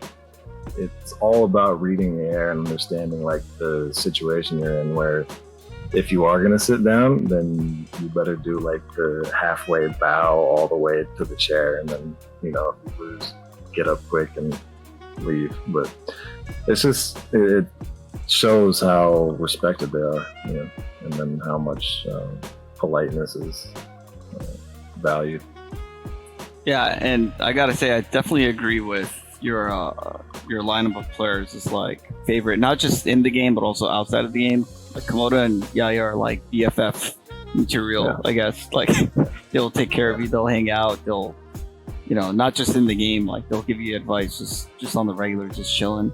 For me, I would also add in Murasaki, because just one of those guys who freaking has changed the way that even I view the game. And he at the first spring series, I think everyone just saw him as, man, he's so quiet, and like he wasn't like Oda-chun or Yaya or Matsun, who's already like gone through traveling internationally and chatting with people and having fun. Murasaki was just kind of on his own, like super silent. And then all of a sudden you found out like, yeah, he likes to party. Well, not really party, but like but like really like friendly, nice guy, and always willing to hang out. Like when we went to Osaka, he took care of us. He was like, Monday we're gonna go to this arcade, Tuesday we're gonna go there, Wednesday we're gonna go there, and we hung out after till 2-3 in the morning, just like well, I wasn't having drinks, the other guys weren't, just talking about the game and like eating it up. Murasaki's a really like I mean Daigo has to be on the list just because Daigo, but if I had more spots, I'd definitely, Murasaki would have been next, and then Fujimo, Koimon too. That's a hard list. How about we're not going to say it. The least favorite player? No, we're not going to do that one. No, we're not doing that. We're not going there. you gotta add Kurohashi to the conversation too. Obviously, one of the. Yeah, he's a rare Pokemon, that guy. Yeah. All right, and I guess let's talk about that Dawson match real quick. You said that was one of your favorites. Why? I think I'm just gonna get real existential with it. Like, I think I enjoy it because it's one of those matches where you're not expected to win. Where if you do win, it's like, holy shit! Like, do you understand what this character just did, or what this person did to be able to beat this character? Insofar as what how oppressive Dawson is to Ken. It's like, if there's a there's an 8.5, 1.5 matchup. That's Ken versus Sim. Realistically, probably 8-2. But like, it's fucking impossible if you're playing against somebody who actually knows what they're doing, plays it right, and doesn't mess up or miss something. It's Ken's to lose. So for me, I can just really be the essence of Ken as far as like just going ham. Like, it's mix-ups, it's like it's reads, hard reads, it's flashiness, and it's classic underdog shit. So that's why I like it. It's hard, and it's really can be extremely frustrating if you're playing against somebody who knows what to do. And sometimes it'll be my least favorite, but a good read, or you're really feeling it. One of my favorites, not my favorite. Yeah, I mean that makes us a bit of masochists, I guess. Like yeah, definitely. And that's like winning that match is, Andy Dufresne going through shit pipes and Shawshank Redemption. So like beating Dawson, you're just like in the rain, like, yes, I did it. That's my way of looking at it for sure. Because you got to go through all that shit, man. All these fucking noogie traps and stand roundhouse full screen. Yeah, I mean it's a bullshit matchup. Sim's a difficult character. Well, you know me, I talk about it a lot on my streams about how I'm not the biggest fan of Sim, and Sim is kind of broken, but I get a lot of shit for that. We'll save that for a rainy day. He's broken. He's broken. We'll leave it at that. I'll save that for like another episode. All right. I want to actually watch some of your videos, but just one thing before we get there. What do you think of the scene outside of Japan? We touch on this a little bit, but your honest opinion about like how much further we need to go, or if you feel that there are some players that get it already, or like what's the gap looking like still for US, Euro, Japan? So I'm gonna try and stay as neutral as possible as far as bias goes, but I think that the top tier of the US can compete with Japan's top tier. Like, they can compete, right? I don't think that the mental fortitude is there. I think that the mentality is completely different. I think the US, and I think everywhere in the entire world, looks up to Japan. Like, they don't believe that they can beat them, so they lose. I think I don't even know what the technical term for it would be, but there's a block in their brain where it's just like Japan equals best, so technically I can't win. So if you start out like that mentally, you've already lost. So I've had this conversation with Orf and Chaos Flare a bunch, where they believe the same thing, where the US is constantly, and the West in general looks to Japan like they're unbeatable, therefore they become unbeatable in their mind. So if you're already at like a huge disadvantage if you go into an equal match thinking that you're not as good as that person, or you don't have a chance against them. So I think that mentality has to be obliterated before the US could really catch up or be on par with Japan's top scene or top players. Yeah, because like, and I hear you 100%. Like, it's pretty much like they're idolized, and so like, how can you beat your idol? And then, but when you kill a god, yeah, how do you slay one of those guys? But then when you boil it down to like the essence of the game, everyone has the same yellow life bar. You're just trying to make it go all red. So there's no reason why Stand Roundhouse would do less damage on like, auto chun, but it does more damage on technical monkey. Like it's the same shit, right? So, exactly. So and that's the mental block that it needs to, you gotta get rid of that. Right, because you have to be able to believe in your reads and believe in all of that. And I've had that. I've had exactly those moments where I'm like, I feel like I can win this, but it's like, bro, it's Shogatsu. Bro, it's Kusumono. Exactly. Unfortunately for me, like a lot of the Japanese tournaments I've ended up in US are always against like Hondas. So I haven't been able to prove myself, but I do feel like I have the ability to win because I've seen them lose to dictator players. But then there's like always that sliver of doubt where it's like, yeah, but they're like, this is Kusumono you're talking about. You know what I mean? And it sucks. It's a hard thing it's a difficult thing to overcome.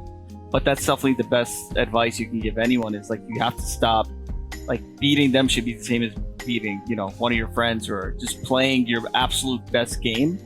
Anyone can be beaten. There's no such thing now. When you're at the highest level, there shouldn't be like, ooh, that was an upset. Like a W is a W because you believed and you made it happen.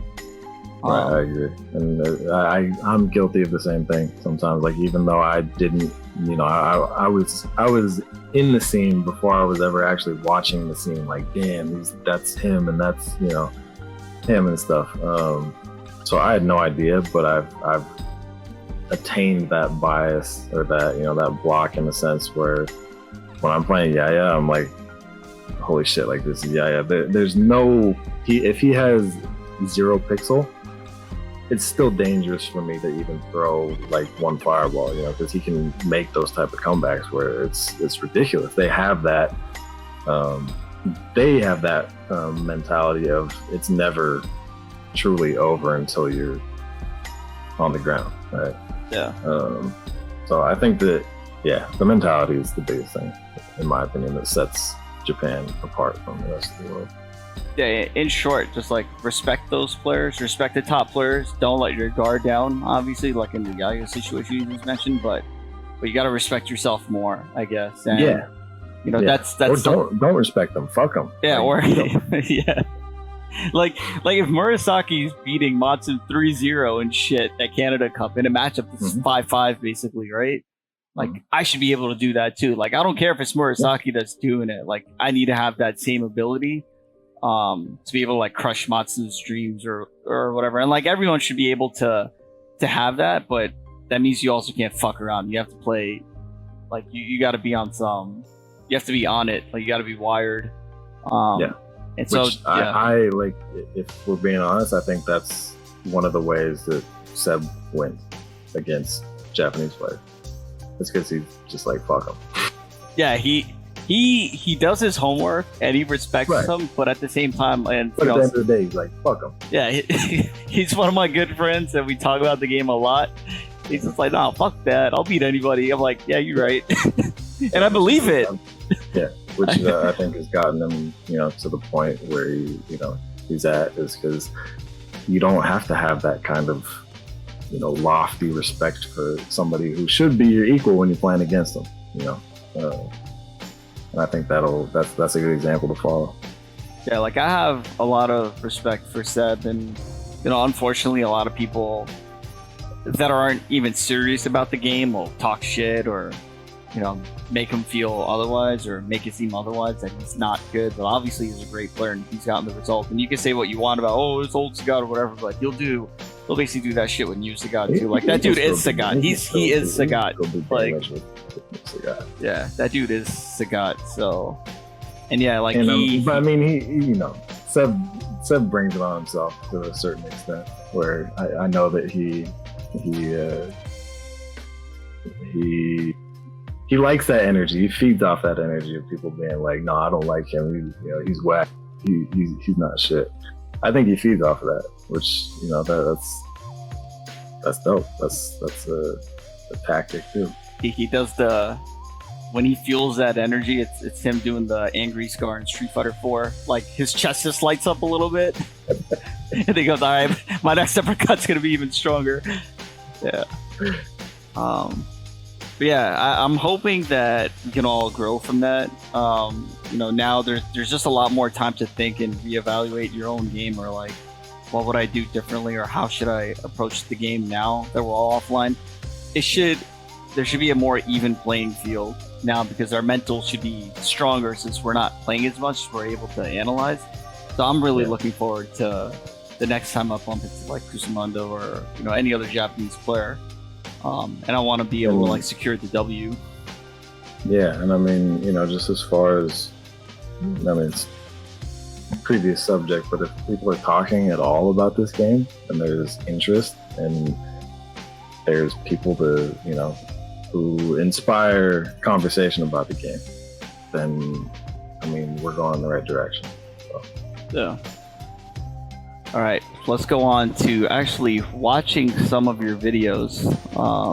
We're so on blast, huh? So if you can see this guy over here, do you remember this? No. You don't see? That's still using. All right, mid kick color. Let's play this bad boy. Yes, teal. So it's you against Dr. Eggplant. And this is at Defend the North. No, you doing me like this, huh? No, it's all right. It's all right. We got another video after this. It's funny because it happens to be Ken Dictator, so it's still watching. I'm happy. I remember this match, definitely. All right, you got the knee bash in. Random air tatsus. You missed your super, but you got the fear. I think I remember Damned I saying I think he wanted super there, but good DP. Yeah, I remember you at this tournament. Although some, white dude with long hair or whatever. Like how much you've grown. I literally remember Damned I being like, "Oh, nice sweep. Oh, nice sweep. good sweep." Well, Damned Eye's commentary isn't his strong suit. He's a much better player, but I remember being like, "Oh, word, nice. That was a good sweep." Uh-oh, he switched to his main color. Better watch out now.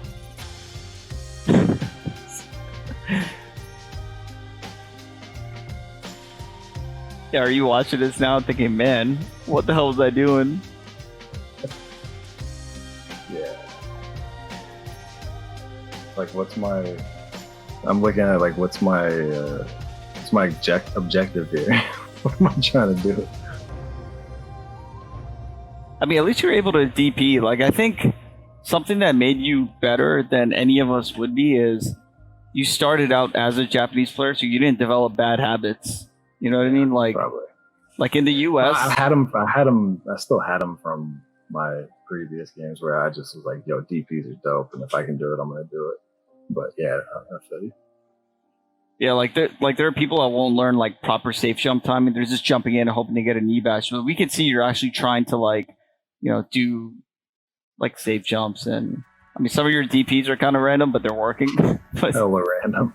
But yeah, your progression of the game is different from like how I learned the game or how a bunch of other US players learned, because we were playing online and relying on not so much lag tactics, but things that we thought were legit.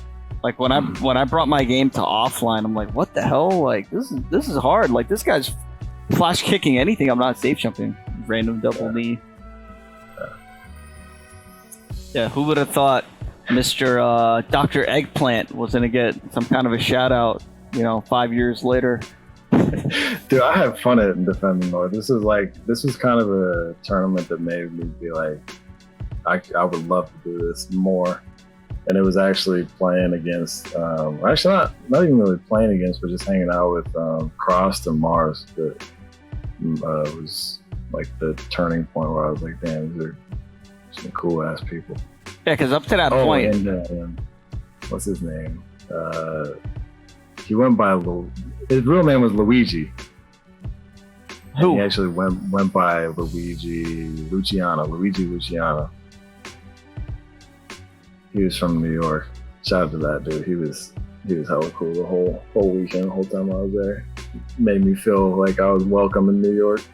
Was this your first exposure to like American ST, or did you already know a little bit about us? That was my first exposure. I had no idea who anybody was, I think, except probably Damned Eye.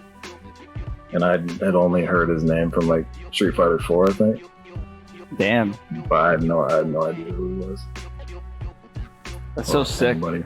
It's so sick that you got into the game the best way that you can absolutely get into it through the Japanese scene, and then you get to this American tournament. Like, I don't know anyone, so now you're already just like, let me just try to play my best games. You don't even know who you are. Yeah. And I remember you and Damned played in the semifinals, right? Yeah, I beat him 3-0, but suddenly it was like, oh no, first to 4, he came back 4-3. Yeah. And everybody wanted you to win. And I was like, damn, that's fucked up. This guy must be really cool, or damn, that's an asshole. Nah, I mean, whatever. I haven't gotten as many wins over my career as I would have liked, but again, like, I'm not playing the game to win all the time. Ideally, I wish I could. I wish I could win as much as possible, but I'm playing to analyze the game and communicate with people and try to do like the education for it or whatever I can do besides trying to win. Because if I wanted to win everything, I would just pick like a stronger character. You're a steward of the game. Yeah, I'm Stewie. All right, let's load up this guy now. So you might remember this tournament. You might remember this one. Oh, okay. Yeah, my claim to fame. Yeah, it started with the low strong. With the fresh cut, so, the fresh cut Makiri. Damn, I can't believe. Well, we're not gonna spoil what happened, but I remember seeing this live, and I'm like, yeah, Shogatsu, Shoto killer. Yeah, okay, Makiri, good luck. This is, if I remember correctly, this is pretty lucky. Something. I don't know. I actually haven't seen it since that one time. So let's see. I mean, it's Honda's to. I mean, it's Ken's to lose, but still, Shogatsu will make you feel like it's a 7-3 against your favor. What's Jajan? Wasn't that your old name? Oh, Jajan King, yeah. That's like the team name or something? Jajan, yeah, because Choshu always called me Jajan. That dude still calls me that. Still calls me Jajan every time he sees me. Damn, you did the same round opener as round 1, low strong jump back roundhouse. Low strong that's all you need against Honda. Look at that shit. Stuffed him 3 times already. And that's old Honda too. Yeah, it's pretty crazy when you can beat old character with your stubby, outdated normals. My shitty normals. Yeah, your obsoleted normals. Whoa! Yo! Oh shit! The jump. The pop off. Good shit. That was not flashy. That's Choshu, and who's the other dude sitting next to you? Abe Bean. Oh yeah, Abe Bean Honda. That's right. And we got U Vega up here. And who's the third guy? With the glasses? There, homie, I forgot. Oh, Colors. It just showed up on the screen. Colors, yeah. Yeah, shout out to this UI. It's pretty dope, actually. Yeah. I'm telling you, XEST, man. Everybody didn't come to Japan for a tournament, come to XEST. Dude, they got the end credits and everything with all the player names. With the specially composed music. Yeah. All right, this is us, right? Kind of. That's usually how our matches go. I'll do jab, double knee if I don't have super. Watch me get bodied real quick by you. Did I get a round on him at least? All right, let's see. Let's try to quickly analyze what's going on. This dude's so patient. I'm in fear of getting TOD'd. And the fact that I'm playing U Vega on a big screen for the whole fucking world watching. And you just beat freaking Shogatsu, like one of the goats. Like literally one of the goats of the game. Damn, you think it's just so patient. Way too timid. Uh-oh. Now the rando. Wow, max punish. Yeah. He deserves a win after that. That's really hard to do. Yeah, that was ridiculous. Yeah, oh shit, you did the freaking Nagoya trick. I hate getting hit by that, but good jump out from U Vega. Ah, shit, chip super. Yeah, you can see how intimidating this guy looks. He looks so scary, but he's actually like such a nice guy. Alright, yeah, those are the 2 matches I wanted to watch because I wanted to talk about now how when we started playing the game, the first time I met you, I just remember I was at Hey, and you popped up. You're like, hey man, you're like traveling from the US or whatever. I'm like, yeah, I came here for Excess. And you're like, oh, that's cool. And we ended up playing, and I thought, all right, it's just some random dude who some random dude that happens to like the game. But when we were playing him, like I can see what he's trying to do. And you were already playing Ken at that point. I can't remember exactly what year, but it was Chaos Flare and Orph were also there. So whatever excess that was, I can't remember the year right now. And I remember after the match, you were asking me things like, "Hey, how does Ken do like the jump fierce into Tatsu?" I was like, "What?" You know, and you were asking about the knee bash, and if I time it right, can you like throw it all the time, or is it guaranteed for me? So there were things about the game that I thought were a little basic. That questions. Yeah, and I was just like, really? But you're able to do all this? How do you not know? And so you know, at that time when we were playing, I was like winning, and you know, yeah, for sure. The second time we played, like my next time going back to Japan, you had leveled up a ton, and I was like, dude, like it's only been a year. What the hell? And we pretty much went 5-5. Then the last time we played, well, I'll let you tell that story. Dude, I probably don't even remember what happened. I remember because I got waxed. All right, so you beat me. You beat me 8-1. You don't remember that? That was when Seb was with us, right?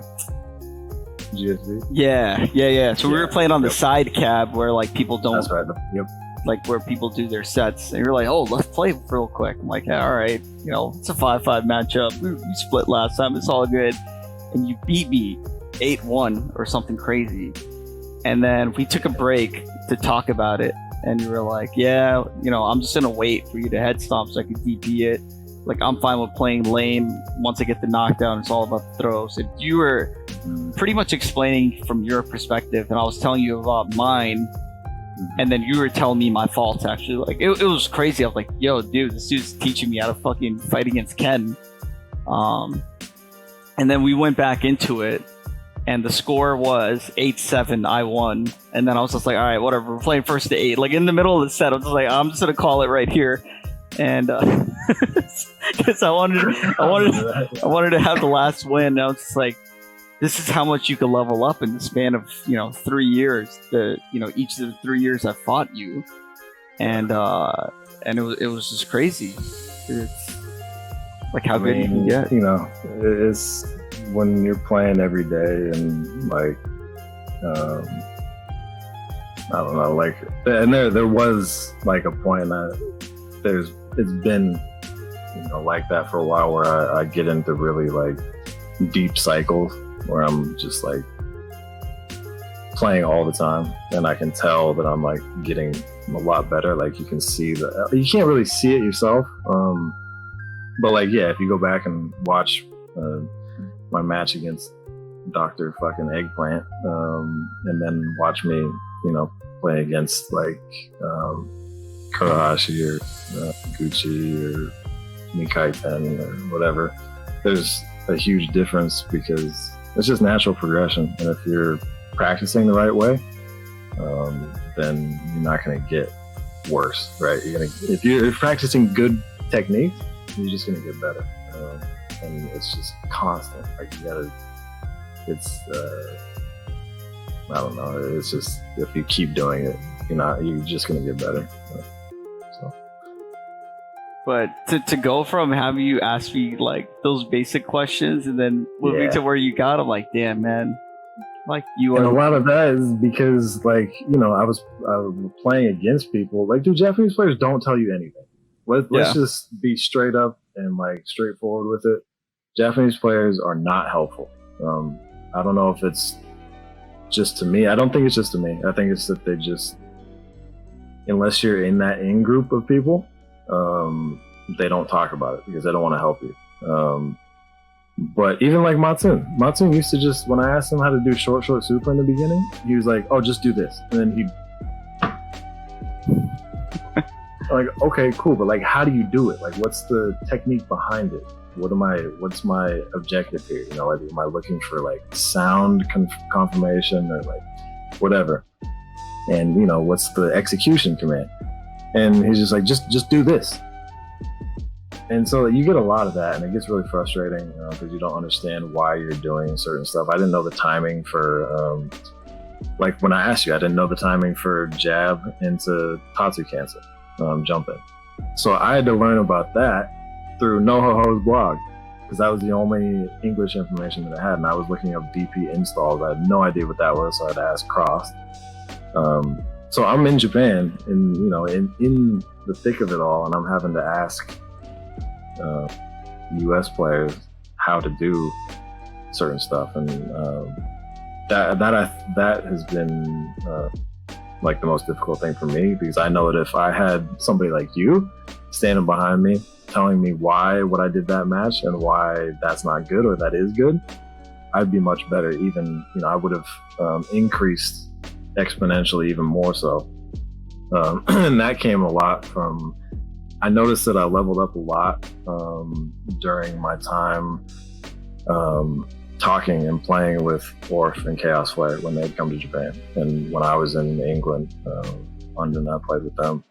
They're super knowledgeable. Like the stuff that they were telling me about what I should do, Ryan is like that dude.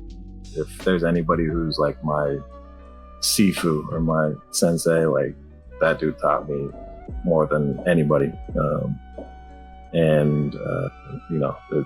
I'm grateful to him and Orf for being, good people and teaching me why I'm supposed to do stuff, and not just that I am supposed to do stuff, but because there's a knowledge behind why you're doing it. You have to have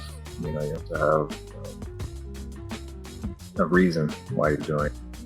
Yeah, it's hard to teach the game too, because like this one thing won't be the end all be all decision that works every time. Like everything is so situational, and you have to understand that when you're playing this. Whereas the newer games, it's like, oh, I'm +3 on this, so I can do this right after, and it's completely safe unless they do like EXDP. That's like the only thing you have to think about. But here, there's like just so many different things. Like when you whiff that Fierce DP against you, Vega, I wouldn't say, oh, best punish is walk up short, roundhouse.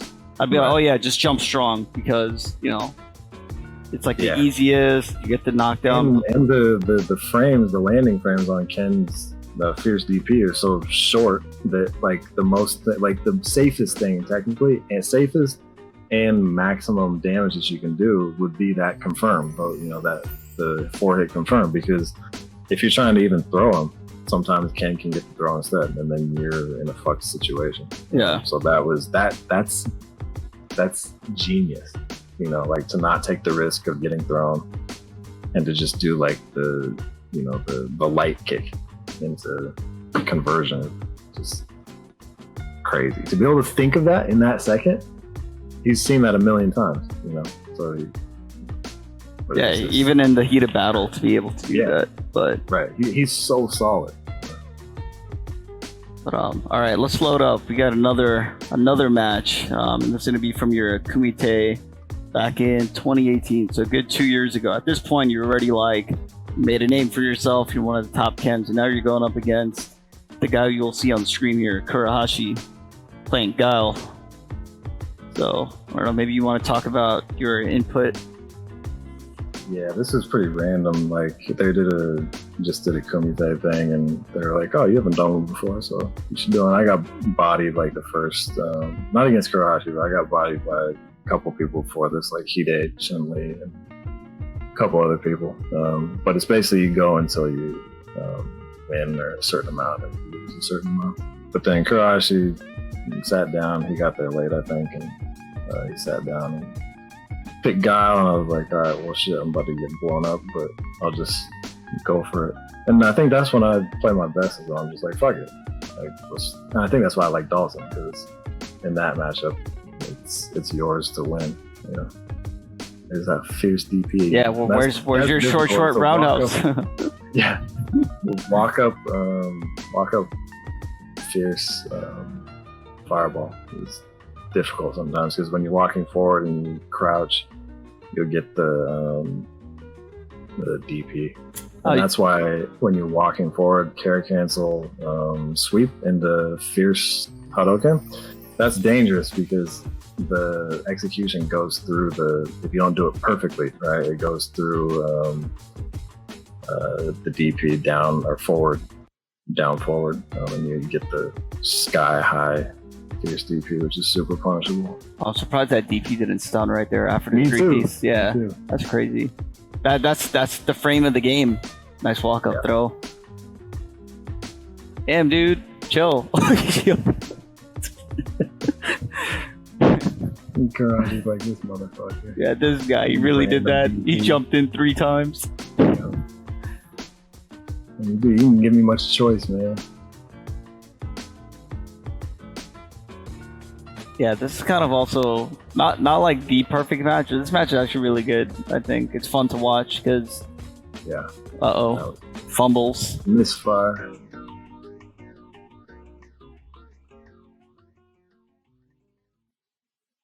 So at this point, I was like, I'm done.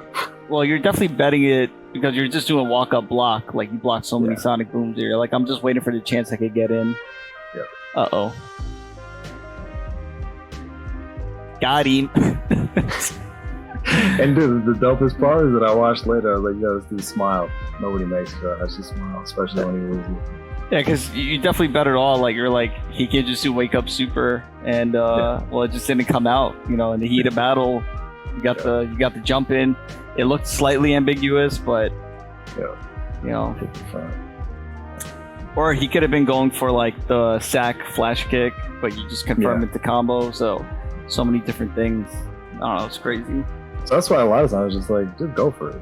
Like, even if you technically you should get hit, the game is not really about should be. It's about whether that person executes it. Right, because a lot of times they can't. Because to anyone else who's watching that, it might be like, wow, Kurahashi's, wow, what a mess up. He couldn't get wake up super. Even I could do that. Even I could do it. But when you're in the middle of the game and, you know, even if you see how like Makiri won that round where he zoomed to jump in and then Kara sweep, jab DP, like those things take a mental toll and you start to second guess your own stuff when your opponent's just, you know, going ham like that. Yeah, Ken's scary, man. Like, being on the other side, a lot of times it's like, yo, like, what do you do against, you know, you're either going to walk up DP or, you know, if you guard, then you're going to get knee bashed to death. So what do you do? But it's all about reads, you know. That's why it's fun. So I never get bored playing it. I like how we could just see your growth as a player in just a series of videos. Like, your biography of ST. Like, you were an infant. At first you were crawling when you were fighting Dr. Eggplant. Then you learned how to like walk, and now you're out here, you know, you running, doing things. But yeah, I think pretty much like, well, this went on quite a bit. I know we could talk a lot more, but I just want to know if there's any topics that we didn't get to talk about that you wanted to bring up, something that excites you. No, I mean, we covered a lot. I think maybe just one thing that I would want to say is, like, if you watch somebody or like in Japan or enjoy them as a player, for the most part, if you hit them up, they'll be happy to, you know, hear from you and happy that you're even watching them and stuff. Because you gotta remember, a lot of these dudes are like, you know, 40, 50 years old, and they play a very like inglorious game. You know, there's nothing flashy or like hype as far as, you know, like money or fame or recognition in this game. This is as underground as it gets. So, you know, I'm sure if you want to learn something, even if you want to say what up to them and say that you like their shit, then I would encourage you to contact them on Twitter or, you know, any way you can. But more communication between scenes would be good, and that, you know, Japanese players want that connection and they appreciate the connection to US. So more friendship, more connections means bigger scenes and better working scenes. Yeah, other than that, I think I'm pretty talked out. Pretty talked out. All right, well, what about any shout outs or where people could find you, follow you, and all that stuff? I know your marketing skills are up there, so. for my Street Fighter stuff, just type in Makiri on YouTube. I got a couple highlights, I guess. But my music stuff, just Marcus D, marcusd.net. If you want to support, you can go there and you can listen on Spotify for free. I actually, have a lot of video game music. If you like beats and you like video game music, I have like 2 albums where I combine my favorite Super Nintendo, mostly Super Nintendo, but some like NES, some N64, some PlayStation soundtracks, and remixed them.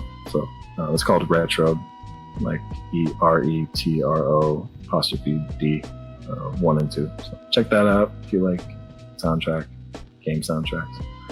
And yeah, thanks for listening. I know I talk a lot, but I say some good things every now and then. Appreciate it. Well, yeah, I mean, we've been listening to your album this whole time, so everyone can see it on the screen. So yeah, definitely like amazing music, amazing player, amazing person. I'm glad to have met you and made a friendship with you. You held me down one night. I don't know if you remember. I crashed by your place and we just played on your cab. The 2P side was broken. I think that's when we went over Short Super. Remember? You're like, how do you do that shit again? And you taught me how to soccer take. Oh shit! Damn, I did that too. Oh, and the CPS1 Ken combos, like the jump. Oh, jump cancel combos. Yeah, the jump cancels into what is it? Like the short into jump. Yeah, jump roundhouse and jump fierce. Yeah. Yep. I do that every now and then. But yeah, man. Likewise, I appreciate the knowledge. You're a wealth of knowledge and have like a lot of energy and love for the game. It's pure. I can see when people really just enjoy the game and want to spread the gospel. You know what I'm saying? So more people like you in the scene means more people like me that benefit from that knowledge and will take it and fiend for it. So yeah, keep just doing your thing, man. Be the hungriest to win, or be the hungriest to just whatever I can do now. Like it became like an obligation with guys like Matsun and a lot of people in the U.S. like Hell Trouble and Damn Die. Yeah. Like Eugene, man. They just put in so much. Him and Tanya always they held me down when I came to California too. And dude, I don't think I've met like anybody that I didn't like in the SST scene. All really good people. Yeah, that's what I'm saying. Like, we built connections and friendships that we would have probably not ever had otherwise. But ST is, it's the language that we all speak. So yeah, it's a great equalizer. Yeah, so definitely happy to have had you on here as our first guest on Super Lore Boys. And I guess now I can share this the news about episode 2. What are we gonna do? So I don't know if you want to shed some light on that. Yeah, so we're gonna try and get Matsun, and I'm gonna do my best to live translate. He can be difficult to understand sometimes, but yeah, I want to do my best to kind of translate some stuff that he says about the scene and where it's actually coming from the horse's mouth, and actually maybe some tech and just some stuff. We're trying to make this scene smaller in a sense, bigger but smaller, so everybody has access to it and more people have access to information and techniques and stories, man. Like sharing stories about history keeps it alive. So I'm gonna try and do that next time. Yeah, that's pretty dope, and I appreciate you taking time out of your day for that. And hopefully people will enjoy this and get better, or get more invested in this game or other games, just to be able to express themselves. And I think they will. And now that everyone knows who the next guest will be, this one was not announced. I'll definitely take questions and input from you, so we can make the next episode even better. But let's make Makiri. Please please like keep supporting the game to make Makiri a regular for us, because he is now the bridge between. Well, actually, the bridge is like you're just going across the street at this point. It's so much easier to communicate with the Japanese, but I don't think we've done something like that where we can have a live podcast and really like, hey, Matsu, tell me about the time you fought Daigo, or I don't know, something crazy. Right. So, you know, you're going to enable us to be able to hear those stories. So thanks for that. But yeah, I guess that's about it. Twitch.tv/Riz1, Season 1, Episode 1 of Super Lore Boys, and we'll catch you on the next one. All right. Peace out.